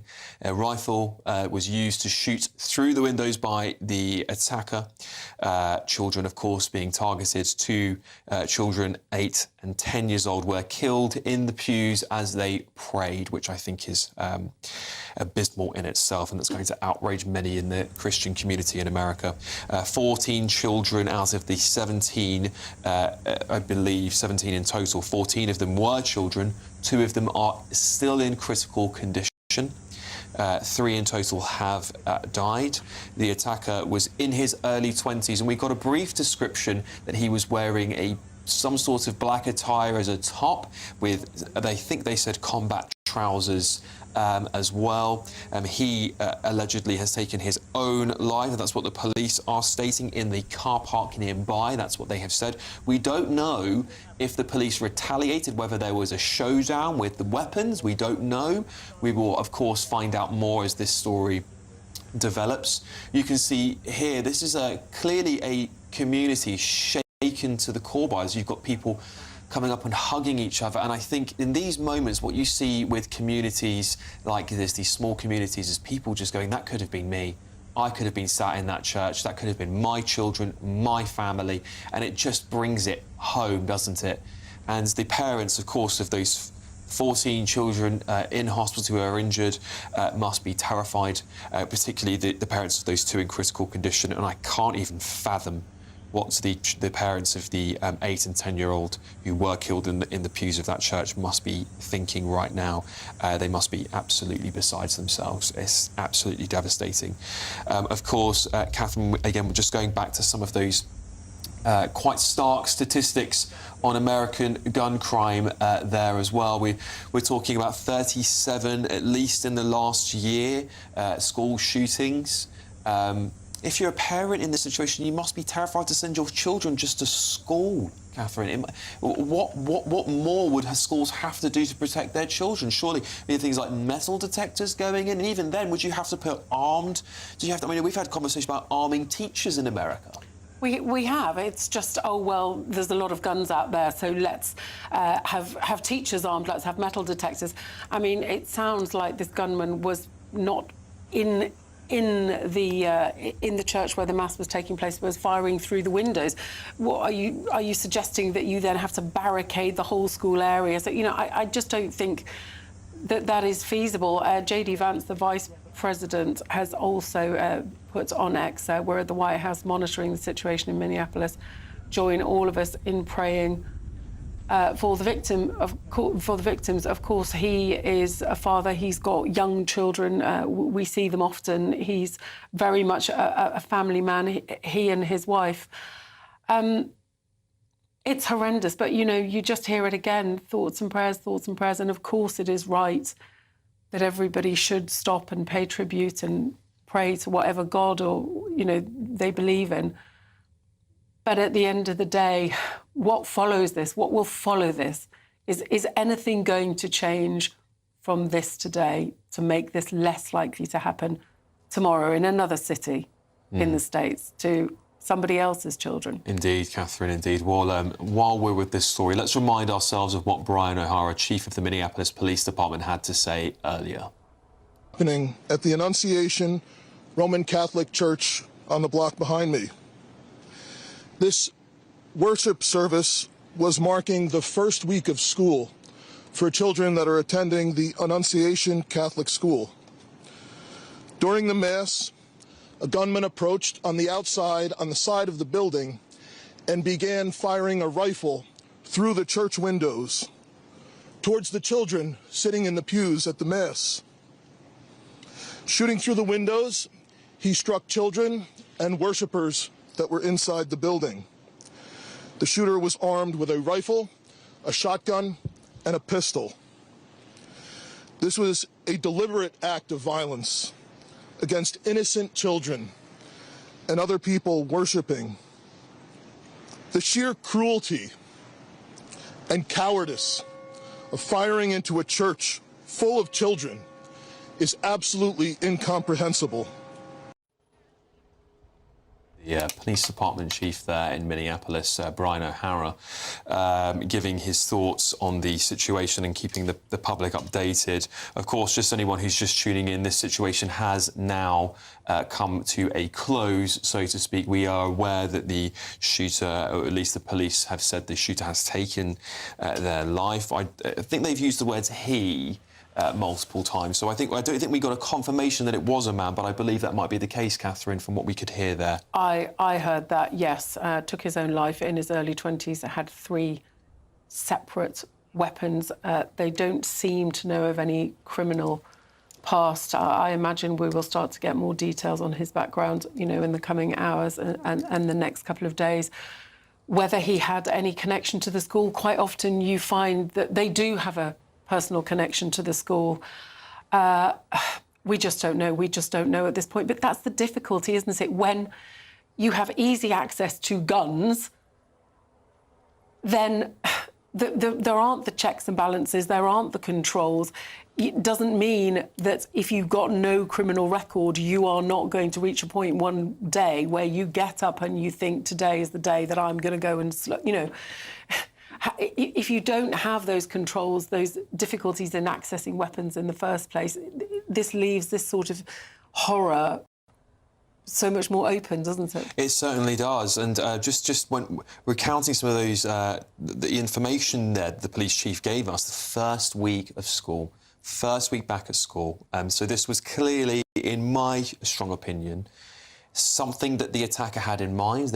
It seems like it was very calculated that it was the first week back at school. I highly doubt it was an accident. It could be, of course, it could be an accident that he decided to do this in the first week back of school, but it always feels there's some sort of targeting. And it's when you think about these shootings that happen, and they seem to always go to schools. So many take place in schools, and it makes me feel quite sick to think about that, and how many parents must be feeling that way across America. I can't even begin to imagine. But just to go over there, the attacker approached from the side of the building, because I believe the door was closed to this chapel or this church that these children and worshippers were in. He approached on the side of the building and shot through the glass into the pews, and the police say that toward the children. I don't know whether that means that there is the police chief means that he was targeting children, but of course we do know 14 of those children are injured, 2 are in critical condition, and 2 children, 8 and 10, of course, have sadly passed away at the pews. But let's just remind ourselves of what Minneapolis Mayor Jacob Frey also had to say earlier. Every one of us needs to be wrapping our arms around these families, giving them every ounce that we can muster. These were Minneapolis families. These were American families. And the amount of pain that they are suffering right now is extraordinary. And don't just say this is about thoughts and prayers right now. These kids were literally praying. It was the first week of school. They were in a church. These are kids that should be learning with their friends. They should be playing on the playground. They should be able to go to school or church in peace without the fear or risk of violence, and their parents should have the same kind of assurance. These are the sort of basic assurances that every family should have, every step of the day, regardless of where they are in our country. Yeah, you can hear the words there of the Minneapolis Mayor, Jacob Frey. Some others are stating that he said, don't just say thoughts and prayers. These kids were literally praying. Indeed, I think many people will feel that way when they see scenes like this. But of course, it's a very difficult political topic in America, and a very hot one when it comes between many of the Democrats and the Republicans. Just coming in now is Suzanne Garcia and her daughter, who was in the school during the shooting. I just saw the kids exiting, so it's almost like a little parade of kids. I'm like just yelling out my daughter's name, Clarissa, Clarissa, where are you, where are you? And one of her classmates said she's here, and so I was able to find her within that line, and then they ushered us to the basement and then the auditorium. While you were waiting? I was just at church, and I heard something like really loud, like I thought it was fireworks in the church, and then I saw the shooting, and I was like, oh my gosh, I'm so scared. And so a teacher lead me downstairs to like the preschool classroom. And so I went there, and me and my friend Cece were just praying, and then we went outside. We were just like waiting there, and then we went to somebody's house to be safe, and then we went to the F-45 thing. And then I saw my mom, and I was just like so happy. I was really glad that she was like with me. Oh, bless that young girl. These kids will have trauma for the rest of their lives. I can't imagine how they will go through education the same after that at such a young age. Of course, the police have not been able to confirm any political motivations yet or any further details about the attacker.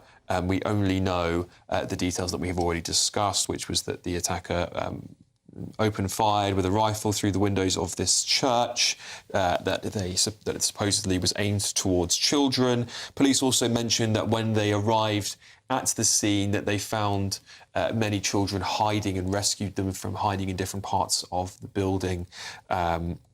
Nigel, still a shocking set of circumstances. Very difficult to report on these things because at the end of the day, people have lost their lives. In this case, children have lost their lives. Very, very difficult. Yeah, I mean, it's always worse when it's children, and too often when these things happen in America, it is children. I think that we heard that from the mayor, Jacob Frey. You could hear in his voice that not only was he hugely upset at what had happened to his community, he was very angry. And he made the point that, look, these children were praying. So when you offer your prayers to the families, that's what the children were doing at the time. Mm-hmm. And we still don't know, obviously, it's far too early at the moment to get any idea of what kind of motive there was. But quite clearly, the gunman went out deliberately to carry out this act. We know he had 3 weapons with him, a rifle, a shotgun and a pistol. So he was well armed for what he intended to do. And according to the police, they think he also had a smoke bomb. Obviously, he didn't use it, but the point was he was there to do what he did. Absolutely, yeah. Shocking stuff. Of course, we will bring more to you on this story as it develops, but let's take a quick break and get to your latest news headlines with Tatiana Sanchez.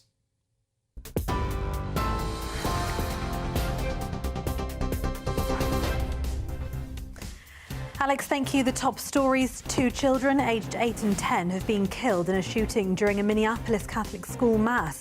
The gunman was armed with a rifle, shotgun and pistol and shot through the church windows, police say, adding that he then turned a gun on himself.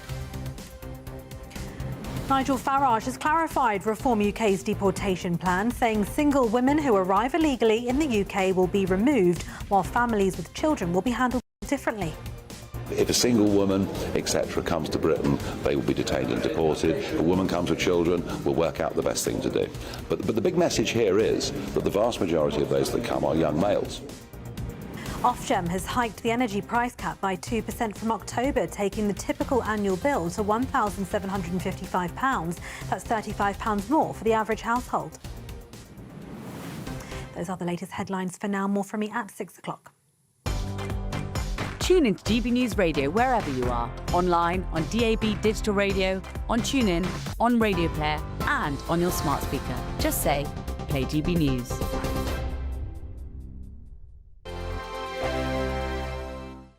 Hello there, good afternoon. Welcome to your GB News weather update from the Met Office. As we head through the overnight period, any showers across eastern areas soon easing away, leaving clear, cool skies. But from the west, low pressure largely dominating. So further cloud, further showers sweeping in here, and at times some quite gusty winds, particularly around coastal areas. The showers will linger for a time across parts of Scotland and across parts of southeast England, East Anglia, where once again they could turn heavy, possibly even thundery. But eventually it will turn drier. Plenty plenty of clear skies where it starts to feel cool, but then further into the night, more clouds spilling in from the west and further showery outbreaks, once again turning a little heavy in the west as we head towards dawn. But you will notice it'll be a little bit of a cooler, fresher night, particularly where we see the prolonged clear skies. To begin the day on Thursday, though, plenty of cloud across Scotland, still those showery outbreaks, mainly in the west. It should be mostly dry, particularly towards the far northeast, but across the Scottish Isles, there could be some low cloud to start the day. Northern Ireland, once again, plenty of showers, if not longer spells of heavy rain around western coasts, and similar across Wales, parts of southwest England too, quite a showery start to the day. But elsewhere across England and Wales, it should be dry and bright, but then through the course of the day, we'll continue to see that cloud spilling in from the west, and eventually we'll start to see those showers following along behind too. Once again, if you do catch any heavy downpours, it could turn quite gusty for a time and also hear some rumbles of thunder. So it is going to be quite an unsettled day, particularly as we head towards the afternoon. With more cloud, more showers around, temperatures are returning to more average for the time of year, highs reaching around 22 to 23 degrees Celsius. Through into the evening, we won't really see much change. Cloudy skies continuing, more showers, perhaps some longer spells of rain starting to push their way into parts of Devon and Cornwall towards the end of the day. And for the rest of the week, showers, longer spells of rain set to continue, and average temperatures for the time of year. That's everything from me. Bye-bye. Westminster's full of talk, but out here, it's the real world.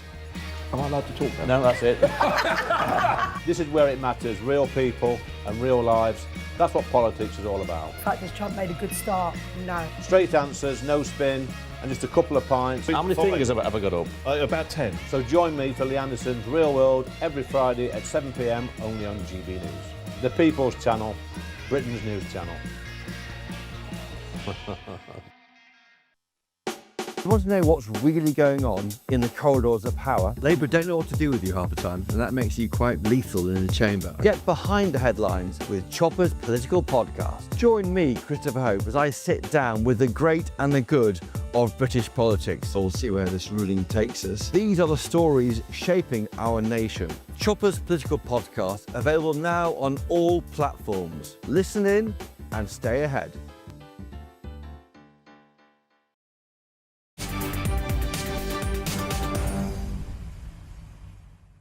Welcome back to the Martin Daubney Show on GB News with me, Alex Armstrong. Well, moving on, Reform UK have clarified their deportation policies, with leader Nigel Farage insisting women with children are not part of proposals. If a single woman, etc., comes to Britain, they will be detained and deported. If a woman comes with children, we'll work out the best thing to do. But the big message here is that the vast majority of those that come are young males. Yeah. Well, this comes as spokesman for the Taliban has said the group is ready and willing to work with Nigel Farage on migrant deportations. The Reform UK leader says it's the only way to get a grip on the crisis. I don't trust them particularly, but I am deeply worried about too many Afghan males on our streets. I want the message to be sent to Afghans, you know, if you come, you're going to be detained and deported. And my priority has to be the safety of women and girls on Britain's streets, given the horrendous rape statistics for Afghan males. Well, joining me in the studio is GB News senior political commentator Nigel Nelson, GB News political correspondent Catherine Forster, and Reform UK MP for Ashfield, Lee Anderson. Lee, thank you so much for joining me. You lot have been very busy, haven't you, getting your mass deportations policy out there? OK, the first question I have for you is because there's been a lot of questions today from the mainstream media, at least, about this women and children's policy. It seems to be the only point that really they've been able to grasp on. Everything else seems to sort of float on by, with the exception perhaps of Dominic Grieving, who's had some things to say about you, which we'll get to later. Clarify that position for us. Well, I think most of the mainstream media, Alex, if I'm right, are clutching at straws now. They're running out of questions to ask Nigel and the party. Nigel was up there on the stage yesterday in the hangar in Oxford Airport for a good hour or so. He answered every single question. And some of the questions actually are getting quite boring now. It's the same old questions. But the priority for us, like Nigel just said on that clip, is to get, detain and deport these young males that are coming across. And yes, of course, there's going to be a case that we're looking at, especially women with children. He didn't say they wouldn't be deported. He said we'd have to do the best thing, work it out. But people have got to be sent a clear message. If you arrive in this country on a boat or in the back of a lorry, then you'll be detained and then deported. Once that's in place, There's no pull factor. People will stop coming. Young males will not travel from Afghanistan to come to this country if they know they're going to be sent straight back. It's as simple as that. All right, well, we had the Leader of the Opposition, Kemi Badenoch, on earlier on today. And she was not very praising of your policy. She did, at one point in time, she said you copied their homework. But she said you've got a glaring hole. You haven't declared how you're going to come out of the ECHR. Of course, I said so. I don't think you're even planning to leave the ECHR yet. But, of course, what is the detail? That's what they're asking. People are asking that this policy document is 3-4 pages long. They say they need some more to get their teeth into. What do you make of that? Well, there will be more to get their teeth into, Alex. This is our policy document, as you quite rightly say. And we will leave the ECHR. And if needs be, we'll ignore the ECHR. And every time I have one of these lefties on or one of these journalists on, say, well, you can't do that, you're breaking international law. And I always say, well, what's the consequences of breaking international law? And they'll say, well, it'll affect our reputation on the world stage. You know what? There's nobody in Ashfield lies awake at night worrying about our reputation on the world stage. Yeah. It's nonsense. I'll bring in the rest of the panel here, because Nigel, Nelson, I'll come to you, but Catherine's also got some questions. Nigel, just on that last point there, do people... I think Lee's got a point. Who cares about what these stuffy international judges think about mass deportations? At the end of the day, the British public are demanding it's the top polled issue in the country, consecutively now for months. Surely something more's got to be done than just saying smash the gangs, which isn't happening. Yeah, I think that what the British public care about is what the consequences of these things are. No, they don't, Nigel. They don't care about the consequences. No, they don't care. They want these people deported. Well, hang on. If you end up with problems back in Northern Ireland, for instance, by leaving ECHR... I get that. Whether or not the Dublin would go along with it, the Nationalists certainly would have a major problem with it, with the Good Friday Agreement. That could explode in violence. Yeah. That affects people. That is a consequence of what you're doing. Yeah. If we end up finding that the EU reduce the trade that they do with us because we leave the ECHR, and the reason being because part of obeying the convention was part of our Brexit deal with Europe, that will affect people when they have higher food prices, can't get goods. So all the things that you do have a consequence, and I really find it worrying when any politician says, oh, it's all very simple. So you're saying the EU will go against the trade deals they've secured with us? Is that what I'm saying is it could have an economic impact. Yeah, we don't know. You don't know, I don't know. But if you don't think... I'll tell you what impact it's having at the moment, Nigel. Young women and girls are being sexually attacked on our streets and molested by these young men coming in on boats, and that's got to stop at any cost.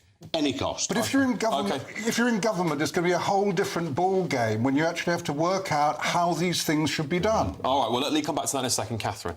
Well, I'm very pleased to see you, Lee, because I spoke to you yesterday morning just before the press conference, and we were talking about children, and you were saying, obviously, in the case of children, it's very, very difficult. But at that press conference yesterday, it was clear, the message, if you come illegally, you will be detained and deported. If you're here illegally, you will be deported. I never heard anything about if you are a man, you will be deported. Zia Yusuf, you were asked about women and children. Zia Yusuf said there's only 2,000, you estimate, Afghan women and children in the UK out of a population of sort of 1.5 million people here potentially illegally.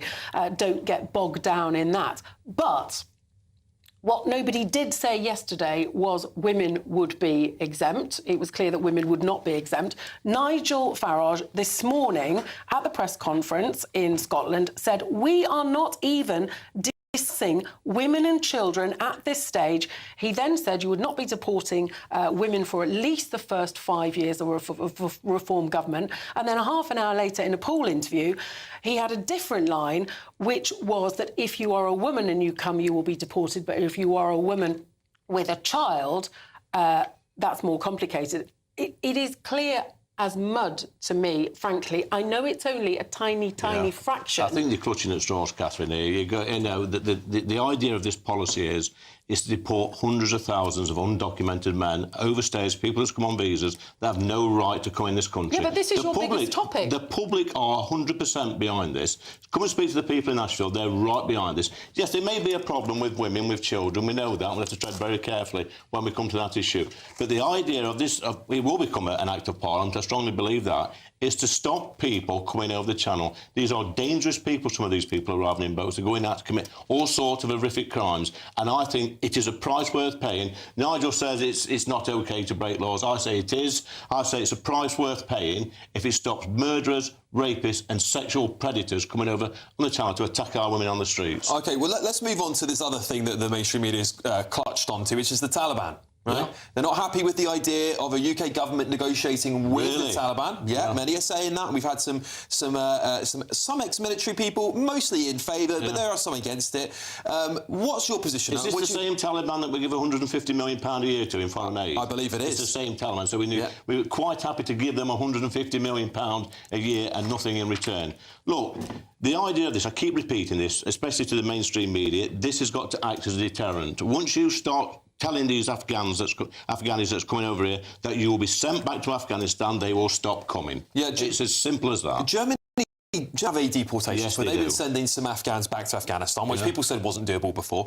They're using Qatar as like this intermediary. Is that something that a reform government might be able to look at? I don't know. I think we'll have to wait and see on that, Alex. But I mean, the Taliban's already said they're quite prepared to do a deal with it. I think that's good news. Bad news for the illegal migrants that's coming over the channel. Bad news for the people smugglers. Bad news for Serco. And bad news for these hotel owners. It's a win-win, as far as I can see.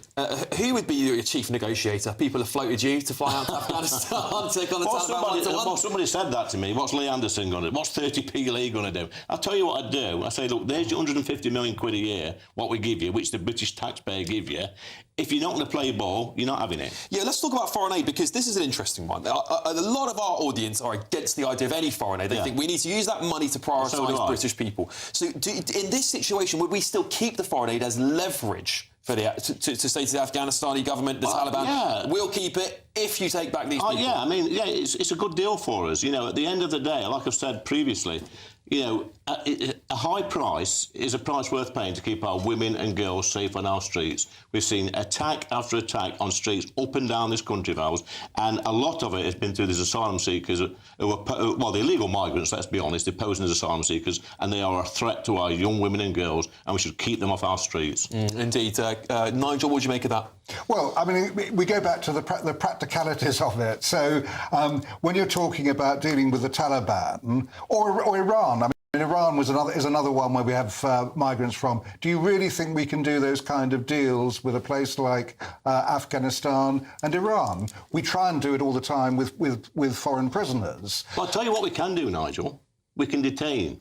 As soon as they come to this country, we detain them in camps, secure camps, guarded by security. The Iranian men... These are the escape-proof camps, the Iranian men will stop coming then. Yeah, but these are the escape-proof camps. Yes, they will be escape-proof, yeah. Well, they'll be guarded properly. In which case they'll have to be a Category B prison. Yeah. So are you going to be able to start building enough prisons? We will do whatever it takes to keep these men detained. Catherine, very briefly.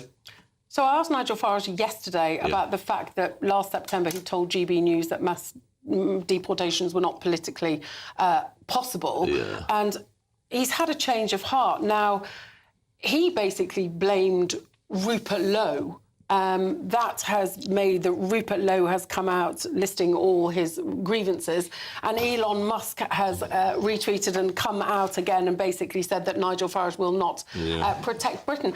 There's nothing wrong with going on a journey from thinking it's not feasible to thinking it is. I think he explained this to you, though, yesterday, Catherine. But it wasn't all about Rupert Lowe, because he said that last September. I think he actually explained this in full to you yesterday, so... All right, well, I'm sure there'll be many more debates about this. Just to say, unfortunately, GBNews can't verify the 150 million, Lee, so maybe you could put a tweet out and tell us where you got that from. That would be helpful. Okay. If you're in search of some holiday sun, here is the forecast for some of our top European destinations.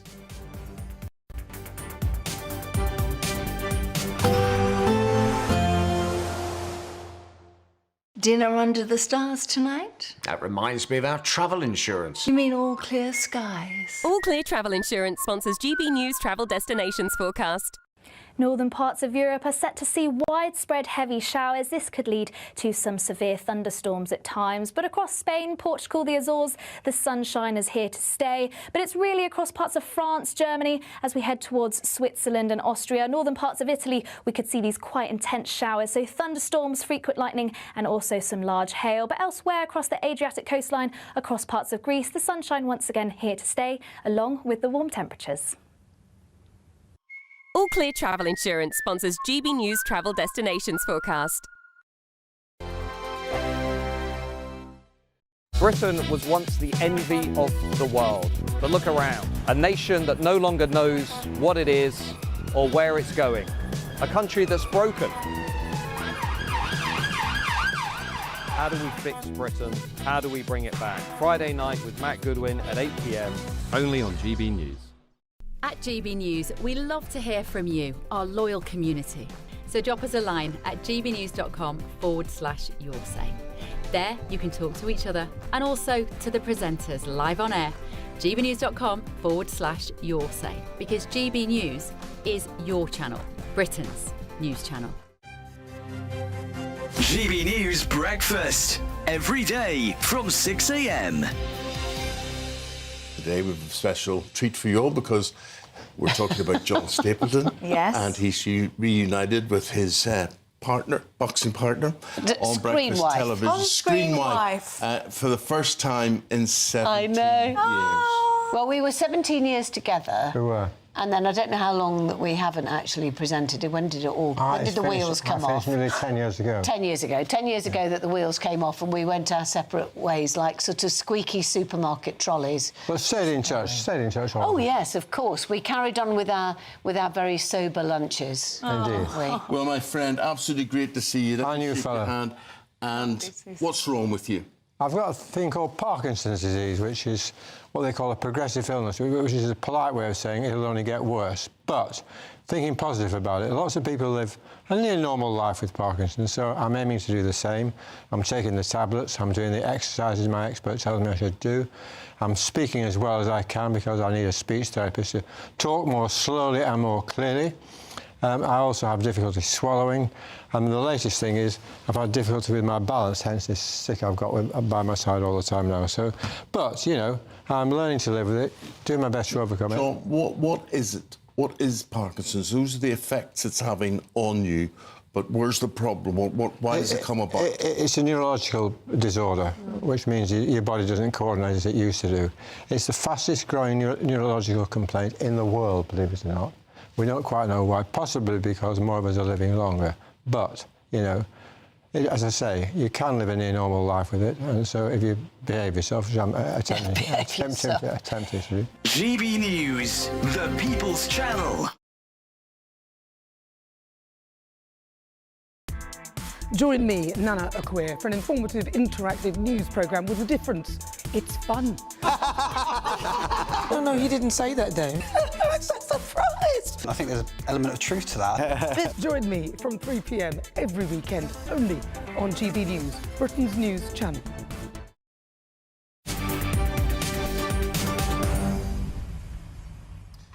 Welcome back to the Martin Daubney Show with me, Alex Armstrong, on GB News. Well, an Ethiopian asylum seeker in the United Kingdom is giving his defence to the court today. Joining us now is our national reporter, Jack Carson from Chelmsford Magistrates Court.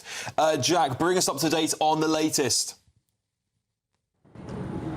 Well, the trial of Hadush Kabatu continued this afternoon. We heard how he was an asylum seeker from Ethiopia, having travelled through the likes of Sudan, Italy and France. He came to the UK on a small boat, costing, he said, around 1,800 euros after leaving from Dunkirk. This afternoon we heard evidence from a witness of a woman he allegedly sexually assaulted. In her evidence, she told the court that the defendant put his hand on my left thigh and I pushed his hand away.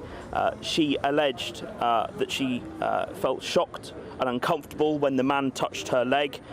She said that she had a conversation with him initially around the CV, that he was looking for work. She wanted to help him and wanted to give him her details so that they could get in contact over an email exchange so that she could help him find work in the area. But she said that he told her that she's very pretty. Then she goes into a fish and chip shop to write down those details. When she comes out, she says she saw the defendant with a school child wearing her school uniform. She alleges that that man had his hand on that school child's leg, and that school child was standing up and trying to push that hand away. That's when she confronts the man and there is some shouting. The 999 call that she made to the police was played in court today. She told that 999 call that I want to report a man, a very strange man in this area. She told the call handler that he's very touchy-feely. He touched me and that he was living in the Bell Hotel, that she was following him back towards the Bell Hotel. She repeatedly swore on that 999 call and said that this man was a paedophile. Now, in the cross-examination and in the evidence that Mr. Kabatu gave this afternoon, he denied any conversations with any school child. He said that the lady in question that we heard evidence from this afternoon, that in fact that was trying to actually flirt with him, and he said that he was not a wild animal and I can't do these kind of things. Jack Carson there from Chelmsford Magistrate Court. Up next, Dawn Neeson, and here is your weather.